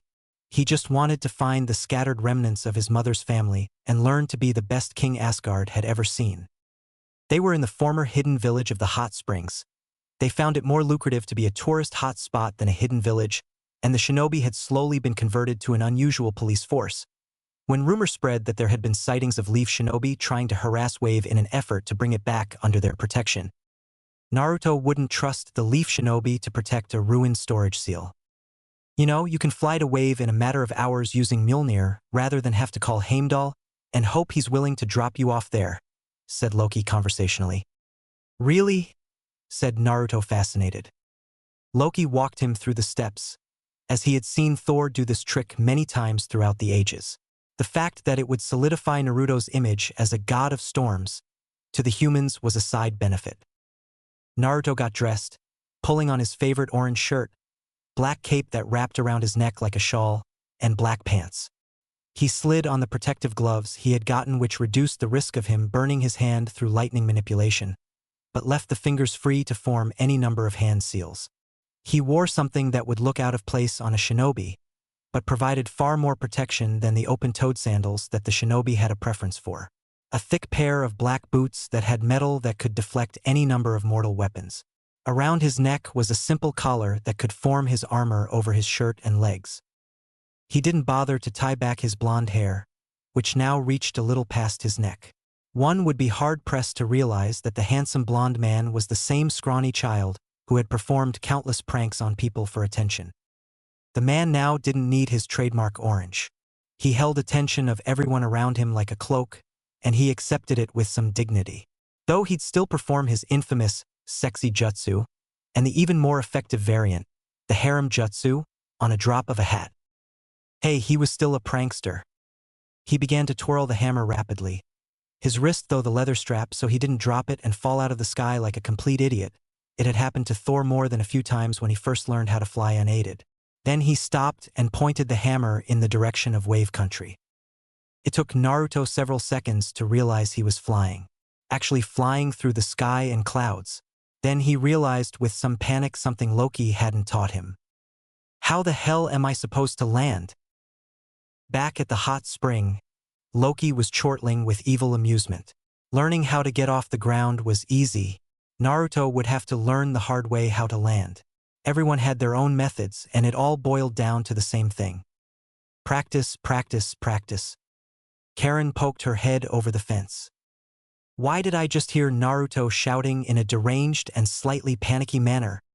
I told him how to fly, but neglected to tell him how he was supposed to land. Karen and Kushina processed this before they joined Loki in some healthy evil laughter at the blackmail they were about to have on Naruto for later. Naruto landed in waves sometime during the night, 30 ruined trees, 5 massive craters and a few false starts that crashed him into a boulder later. He had landed some distance away from the wall and away from water, so he could shout at Heimdall to stop laughing at him, damn it. If Heimdall hadn't been watching the initial crash, he did the first time Naruto said his name, and yes, he did record it for blackmail material, and no minor amount of payback. He didn't bother to disguise himself, as that would only make it harder to get in. Wave had developed a reasonable paranoia towards strangers after the first near-successful infiltration attempt by the Leaf. When the night watchman recognized him, he was quick to open up the passage into the village. The same passage that was filled with water and carnivorous animals when not in use. It had been one of Zabuza's idea for a more morbid defense/exit. The passageway was lined with stairs and holes that would pour water in at a pace too rapid for all but the most experienced shinobi to be able to reach for any devices to breath water. The man-eating fish, imported from Mist Country and fed the scrap fish, but only enough to keep them alive, would swim into their little ponds and come flooding out with the water, making it one hell of a nasty trap. And it could only be emptied from inside using a blood seal keyed to certain people. Any use of more than a civilian's worth of chakra would fall into an open pit that lead to the main pond where the fish were drained into when the water was removed. The people of Wave felt more secure with such defenses around their village. More than a few bandits had been unlucky enough to fall prey to the trap of the open entrance. Zabuza and Haku had the dubious honor of being captain and vice-captain of the defense force, meaning he had free rein to create many such traps so long as there was minimal risk of the villagers being caught in them, and he marked them appropriately where only the inhabitants could find them. Like Naruto had said, it was a cushy job that provided damn good pay, and he was free to kill any hunter neen stupid enough to bother them. And there was minimal risk of being stabbed in the back, which was more than could be said for working with Gatu. Finally heard about the Leaf trying to encroach on your territory. Did you? Oh, I heard all right. Fill me in so I know what level of pranks I should lace the road outside the Leaf village. So Zabuza told him. The more he talked, the darker Naruto's mood became. Unknown to him, his hair slowly shifted from a sunny blonde to the color of blood until it reached his roots. Zabuza hadn't detected a single jutsu or any chakra, so it was unlikely that the boy was doing it himself. As if a switch had been flipped, where the easygoing Naruto had been, the vengeful and mischievous Erasure had taken his place. Right? When are the next batch of morons due to arrive? Mid-morning. That's when they usually show up. From what I can tell, the Konoha Council or someone inside it doesn't like the fact there's a militaristic village so close to theirs. Never mind that if they had done their damn job, they wouldn't have had reason to learn how to fight. Zabuza found it odd dealing with civilians, but Haku found it refreshing. The reason why the shinobi sect dominated most of the power in the elemental nations was because there was a distinct power gap between the civilians and the shinobi. If that gap was equalized to the point where mere civilians could take out bandits on their own, the shinobi would find themselves having to get their shit together. Which actually gave Erasure the perfect idea with how to deal with the shinobi villages he disliked so much. It would give them a taste of their own medicine and keep the civilians from being victims in their wars. He was going to teach more civilian villages how to fight so they didn't have to ask the shinobi to help. Right? Time to put the fear of the gods into these morons, said Erasure crossly. As it turned out, the group trying to bring Wave back under Konoha's protection was led by a senior ANBU who had been around since before the Kyuubi attack. The second he recognized Erasure, he screamed like a little girl and tried like hell to run the other direction. Naruto/Erasure saw this as one big prank, so he played along with the whole God of Storms title he had going on. His dad might be God of Thunder, but his son would rule the storms. "Commander, who is that man?" A whispered discussion followed, and whatever was said to the younger shinobi had them paling rather impressively. "I am the kami of the storms, Uzumaki Erasure. This area is under my protection, not you feeble shinobi. You failed to protect them when they needed you the most, so you are not welcome here now or anytime soon. Leave before I bring the force of the hurricanes down on you," said Naruto boldly, his stance that of absolute confidence. Some of the younger shinobi, mere chunin at best, scoffed at his claim. That is until Naruto calmly pulled out his hammer and raised it to the sky. With a little magic, the sky darkened and clouded over. The ominous sound of thunder was heard, when before there was a clear sky without a single cloud in sight. Fat bolts of lightning struck the ground, causing it to tremble and quake from the force of the blast. The shinobi took one look at Naruto, then at the blackened ground and the now rather terrifying sky overhead. The rumbling of thunder continued until Naruto could tell they had cleared the area. Zabuza was impressed, and reminded why he had agreed to train civilians rather than get the hell out of Dodge or worse challenge Naruto when he first met him. "Not bad. I think I saw a few of them piss themselves when that lightning hit so close. So how are we going to play this?" he asked seriously. He eyed the civilians nearby, all of them in a familiar position of prayer to a kami. Naruto's eyes gleamed. Technically, it wasn't lying, just a slightly altered version of the truth. "Here's what I want them to start spreading," he said conspiratorially. Zabuza was grinning evilly under his mask. Loki barely raised an eyebrow when he heard the rumors, shortly before Naruto came back. The evil eye his nephew gave him was entirely worth it. Erasure, the god of storms? Loki, god of shape-shifting, chaos, and lies. Kushina, the goddess of seals and wife of Thor. Karen, the goddess of illusions, said Naruto evenly. "I didn't skip out on any of you." Karen preened at her new title, as did Kushina. Minato claimed to be a master at Fuinjutsu, but in reality Kushina had been the one to create the original Death God seal, he just modified it. "I'm just surprised you decided to give us all names," said Loki dryly. "Let's face it, the civilians here are superstitious, and if I didn't run with it, they'd give me something even more silly as a name. Giving them something to work with makes it easier to implement my plan to force the shinobi villages out of business," said Naruto. "Out of business?" echoed the girls, incredulous.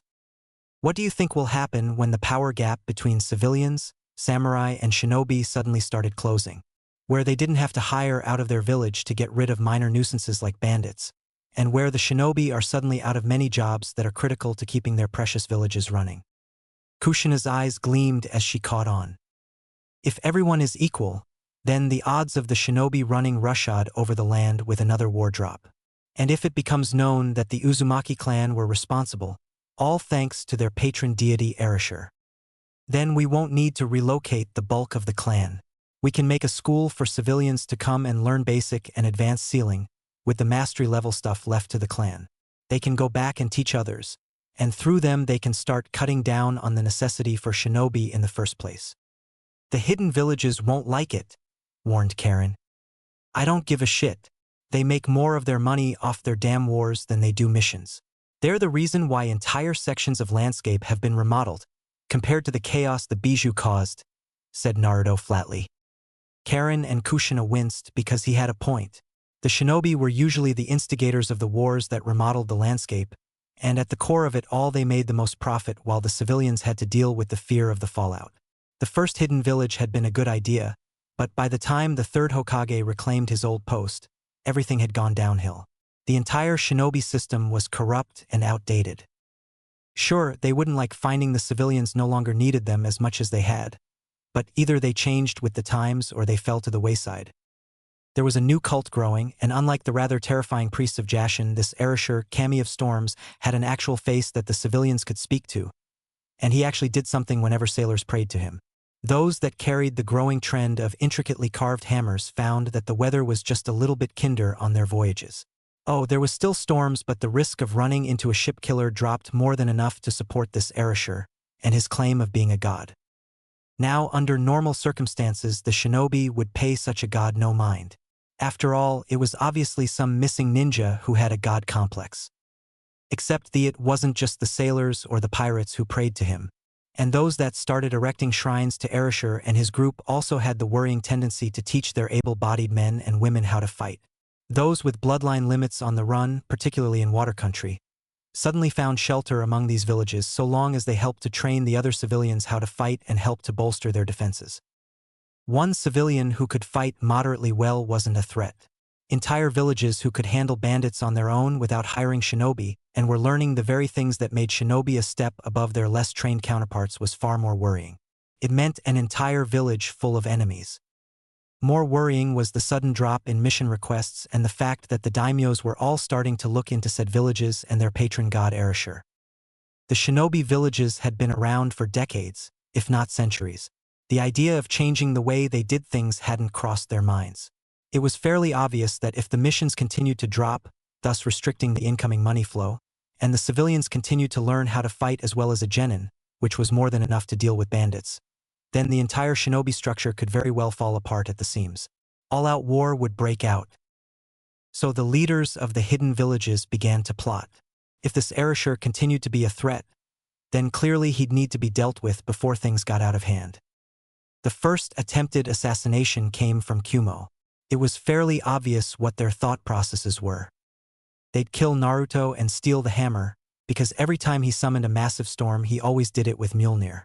It wasn't out of laziness or because of the hammer's power, but because he found it easier to channel his magic through it. He could summon storms without the hammer, but it generally formed much quick using it. And to build the reputation of the Asgard among people who had never heard of them, they needed speed over control. Odin hadn't been pleased when he found out what his grandson was doing, but he allowed it for one simple reason. Naruto wasn't trying to force the values of Asgard or its culture on them. He was just teaching the weak how to defend themselves without having to rely on the shinobi, who were little more than mercenaries who had a monopoly on the more powerful techniques and would abandon their duty simply because they weren't being paid enough. The humans of Midgard had a saying which Loki had tactfully put to use to help assuage Odin's dislike of the idea. The old give a man a fish argument. The civilians could rely on the shinobi to protect them, or they could defend themselves. The only thing Naruto was doing was giving them the much-needed instruction on how to protect themselves without having to worry about the fancy spells the shinobi used. Kushina killed the man without hesitation. He deserved it, trying to interrupt their dinner. But the end result was the same. The group was put on alert that the hidden villages weren't happy with them, giving the civilians training to the point they no longer needed their protection. The next village they visited greeted them warmly, as was usual. However, it held something of interest. Namely in the fact that one village over had been attacked, and it hadn't been by shinobi or bandit hands. Naturally, that got their attention, so Naruto and his mother went to investigate. Naruto whistled at the devastation. "Damn, if I didn't know any better I'd say a shinobi did this," said Naruto, impressed. "Not shinobi. There's no lingering scent of chakra in the air," said Kurama. While in the shinobi countries, he generally preferred to sleep. When it really came down to it, Kurama was a lazy fox. He sniffed some more. "I have no idea what this is." Which means it's not from the elemental countries, since in the end everything boils down to chakra here, said Naruto. Kurama jumped back in the seal when he smelled humans he didn't recognize. A few moments later, the loudmouth, the pink-haired harpy, and someone Naruto vaguely recognized as Shikamaru bolted through the underbrush trying to catch a smaller form. It took him a few seconds to recognize a ferret. The ferret promptly ran up and onto Naruto's shoulder. "Hey, it's you. You're that asshole that took out Kakashi in Moon Country." "Shut up, Kiba. It's not my fault Kakashi couldn't handle a little mental trauma," shouted Naruto. "Hey, how do you know my name? We never even talked to you in Moon," said Kiba, surprised. Naruto rolled his eyes. Kiba Inuzuka, son of Tsume, the clan head and second in line to become the head of the Inuzuka clan. Shikamaru Nara, lazy genius who loves to cloud watch and the heir of the Nara clan. Your best friend is the heir to the Akimichi clan and goes on a rampage whenever someone is stupid enough to call him fat to his face, but is in reality a gentle giant. Haruno Sakura, you graduated at the top spot for the Kunoichi. despite the fact your combat skills were a total joke and you hung off the every word of the last Uchiha. You broke off your friendship with the heir of the Yamanaka clan, Ino, because you consider yourselves rivals for the affection of Sasuke-kun. Though you were still the duo heads of the Uchiha fan club back in the academy, said Naruto. The shinobi went on the defensive rather quick. How the hell do you know that about us? The same way I know it was you who helped to glue all the practice kunai to the ceiling fans when you were 10. Your mom made you clean the kennels for 2 straight weeks after Irika made you help around the academy until they paid for replacement kunai, since it was too troublesome to pry the damn things loose from the ceiling fans, said Naruto. He made a familiar hand sign, making the Konoha nin even more tense, before transforming. The slack jaws of disbelief and recognition were priceless. Kushina was cackling. Even she found his sexy jutsu more than a little hilarious. Naruto? Said Sakura, recovering first. Naruto dispelled his naked girl henge and grinned. Yo, long time no see. Though last time I had red hair because I knew it would be easier to sneak around, said Naruto smugly, his hands behind his head grinning. Troublesome. You're the reason our village's reputation has been going down the drain, aren't you? Said Shikamaru, as things fell into place. Damn straight. You really think the king of pranksters would let the fact they basically banned me from ever becoming a genin go down without a fight? Wait, banned? Said Kiba, still somewhat shell-shocked. Remember Mizuki-sensei? Asked Naruto, spitting out the word sensei, as if it were a vile disease. They all nodded. The bastard was a traitor to the village. Since I was the only one who didn't graduate, he used me to steal a really important artifact from the Hokage's tower, and one sexy jutsu took out the third long enough for me to make a break for it. Then the ANBU showed up after Mizuki broke a really annoying law that warrants an instant prison sentence. And when I was brought up before the councils, they basically came to a unanimous decision within half an hour, when it normally takes 5. They said not to bother becoming a shinobi because I'd never make Hokage with such a massive black mark on my record, and then told me I'd be banned from taking the genin test again for 2 years. So I left. Best decision I ever made, said Naruto. The shinobi all had rather sober looks, but things didn't really add up. They were likely to find out about Kurama, but Naruto could care less if they did. So what are you guys doing here anyway? Pet retrieval, said Kiba. What are you doing here dead last? Asked Sakura. She immediately regretted the familiar nickname when Kushina punched her hard on the head. No one insults my son like that and gets away with it, Databane, said Kushina hotly. Mom, you know those bastards at the academy, except Irika-sensei, had it out for me. They used to give me the harder tests all the time, said Naruto. MOM? Oh yeah, I forgot I was an orphan growing up. Meet my mother, the head of the Uzumaki clan, Kushina Uzumaki. And before you ask the obvious question, the answer is time displacement. Happens more often than you'd think, said Naruto dismissively. He turned to his mother with a serious expression. So if this damage wasn't caused by chakra, do you think we should investigate? Definitely. I've never heard of anyone coming from beyond the sea, so it would be worth checking out, said Kushina. Whoa, whoa, whoa. Who said you should be checking out anything? You're just civilians, said Kiba. Kushina shot him an annoyed look. You know I happen to know your mother, little Inuzuka. Tsum has far more bite and she can back up her bark. You're still a puppy and I outrank your sorry ass, said Kushina. I'm a chunin. Kushina looked at her son. You still have that bingo book I gave you when you won that bet? Naruto reached into his bag, pulled out a scroll and applied a little chakra. He unsealed a bingo book and handed it to his mother. Shikamaru verified it was real if a few decades out of date. Page 69, said Naruto helpfully. The genius turned it to the appropriate page, and Kiba choked. You're a jounin? Let's just say for sanity's sake I was dismissed from active service after I got pregnant, said Kushina cheerfully. Minato had approved the application for her to take a leave of absence from the active duty roster, and she would have to fill out the paperwork to return to the ranks of the Konoha forces, which she had zero intention of doing. Anyway, we're gonna look around to find out what did this. You kids have fun playing at being heroes, despite the fact that the job description basically turns you into heartless murderers who wouldn't help a village being tormented by tyrants," said Naruto with a straight face. Hearing his former friends and one-time crush sputter, he grinned wickedly at them. "How could you say something like that?" shouted Sakura, her fist raised to hit him. One look from his mother quelled her rage. "I take it you never heard of Wave Country then?" said Naruto dryly. Kiba and Sakura winced. "So your team was the one that got hired to escort Tazuna to Wave, only to back out the last minute, thus leaving him to the tender mercies of Gato." That wince came back twice as strong now. "He misranked the mission. Our sensei refused to continue since we would only get killed if we had," said Kiba, though Naruto could tell it had left a nasty taste in his mouth saying that. "Do you know the consequences of abandoning a mission from a new client like Tazuna?" asked Naruto quietly. Shikamaru couldn't look him in the eye, which meant he had an idea what Naruto was about to drop on them but wasn't going to enlighten his teammates. If a shinobi returns to the village and reports that a mission was underranked, then the client gets blacklisted for no less than a year.